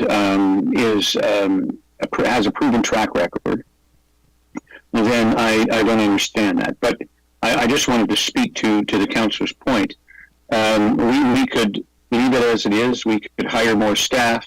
Either way, we have to have seed funding in order to produce the types of events we want. And so I want to be clear to the public that the council has not elected or voted here to give $500,000 of casino money away. It is seed money. It is a loan to the Wasaga Beach Sports and Entertainment Corporation so as that they can start to book entertainment and to generate revenue, in which case they will start to pay that back. I think the Deputy CAO's report in the past was very clear on how this would work. And eventually the town would be whole with respect to the $500,000 in casino revenue dollars, and the corporation would build dollars within the corporation so is that they didn't need that seed funding anymore, and then of course they would then go on to start making profits, which they could then turn back to the municipality, for which council, much the same as Wasaga Distribution does with dividends every year, can determine where and how we want to spend that money, and in which case it's to reduce tax dollars or help the burden of increases in tax dollars. So I think it's important to point that out. This is not a gift. And the other thing important to point out, if the municipality did this without the corporation, the cost of those extra staff would be borne, and that burden would be put on to taxpayers for that extra staff. In this case, all of those staff hired by the corporation will be paid for before profits are turned over to the municipality. And that's also very important because that's a double whammy against the taxpayer should we have chosen the other way, had we been able to. So I think this is the best way to do this. I think staff have thought through this. They've certainly looked at the legal ramifications and made sure that it's something that can be done, and it is done by other municipalities. We're not reinventing a wheel here. We're not creating, the current council's special events team. This is something that other municipalities do and do quite successfully. And we've shown that with the grand opening events at TPAL and the 2 major concerts there, that we can generate significant revenues. And had those concerts not paid for the losses on the alumni game or the figure skating event, then we would have generated even more revenue. So I think it's important that we be clear, and there's a clear understanding. This is not $500,000 we're throwing to the wind here. This is an investment in a corporation that we believe is going to bring back profits over time to this municipality on an annual basis, much the same as Wasaga Distribution does. Thank you, Madam Deputy Mayor. Thank you, Your Worship. It's a good summary. Any further comments or questions on this matter? Okay, seeing none. Okay, it's a long recommended motion. That the report titled Wasaga Beach Sports and Entertainment MSC Update to the Council meeting of July 11th, 2024 be received. That Council adopt the Wasaga Beach Sports and Entertainment MSC Business Case Study as presented in Appendix A and Appendix B.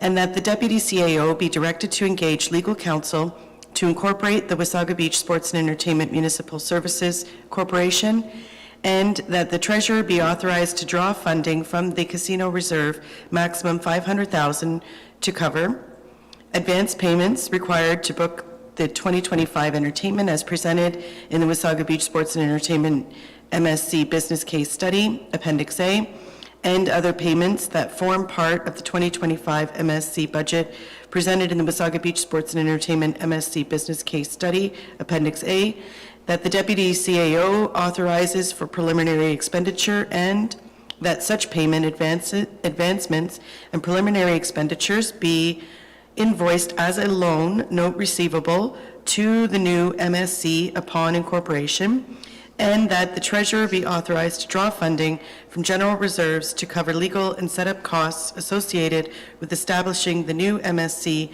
that are authorized by the Deputy CAO. I'm going to move her to seconder, please. Councillor Ego, Councillor Timms.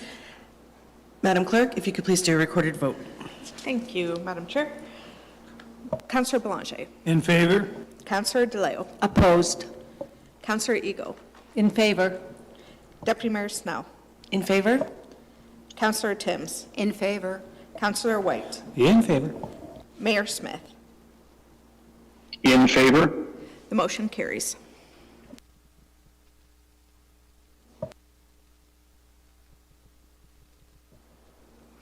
Thank you very much. Moving on to number 14, recommendations arising from boards and committees.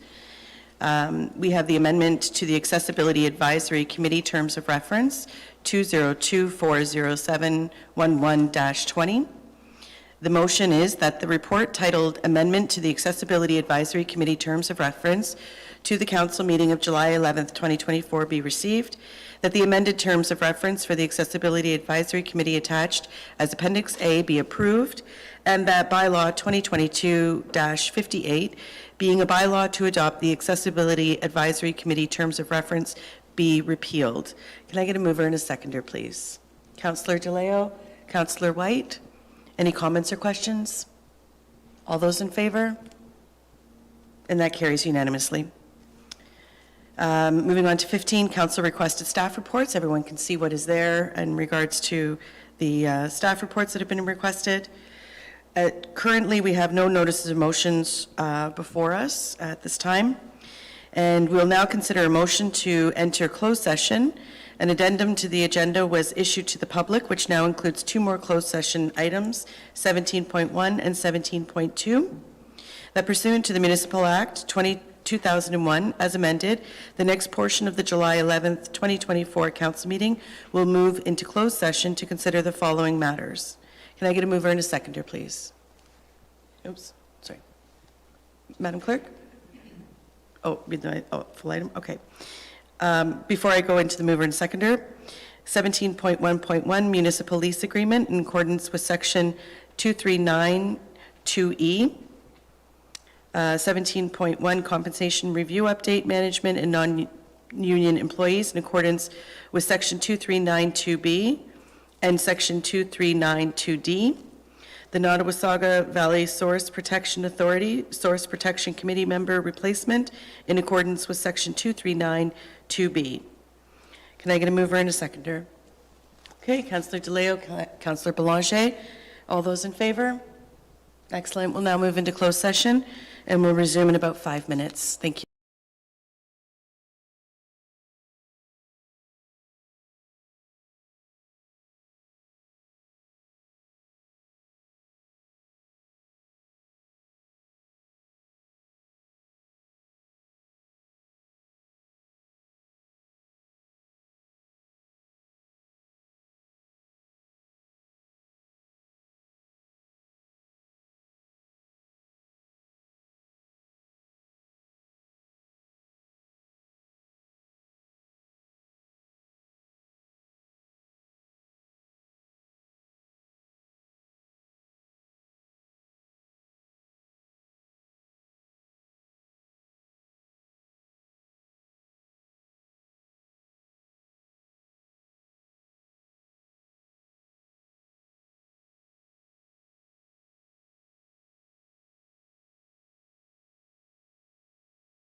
Through your chair, we're live. Okay, great. Thank you so much. I'll turn to our clerk, please, for a rise and report from closed.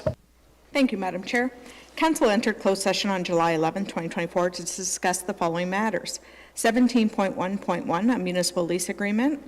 There's nothing further to report on at this time on that matter. 17.1, a compensation review update for management and non-union employees in accordance with Section 239 2B and D of the Act.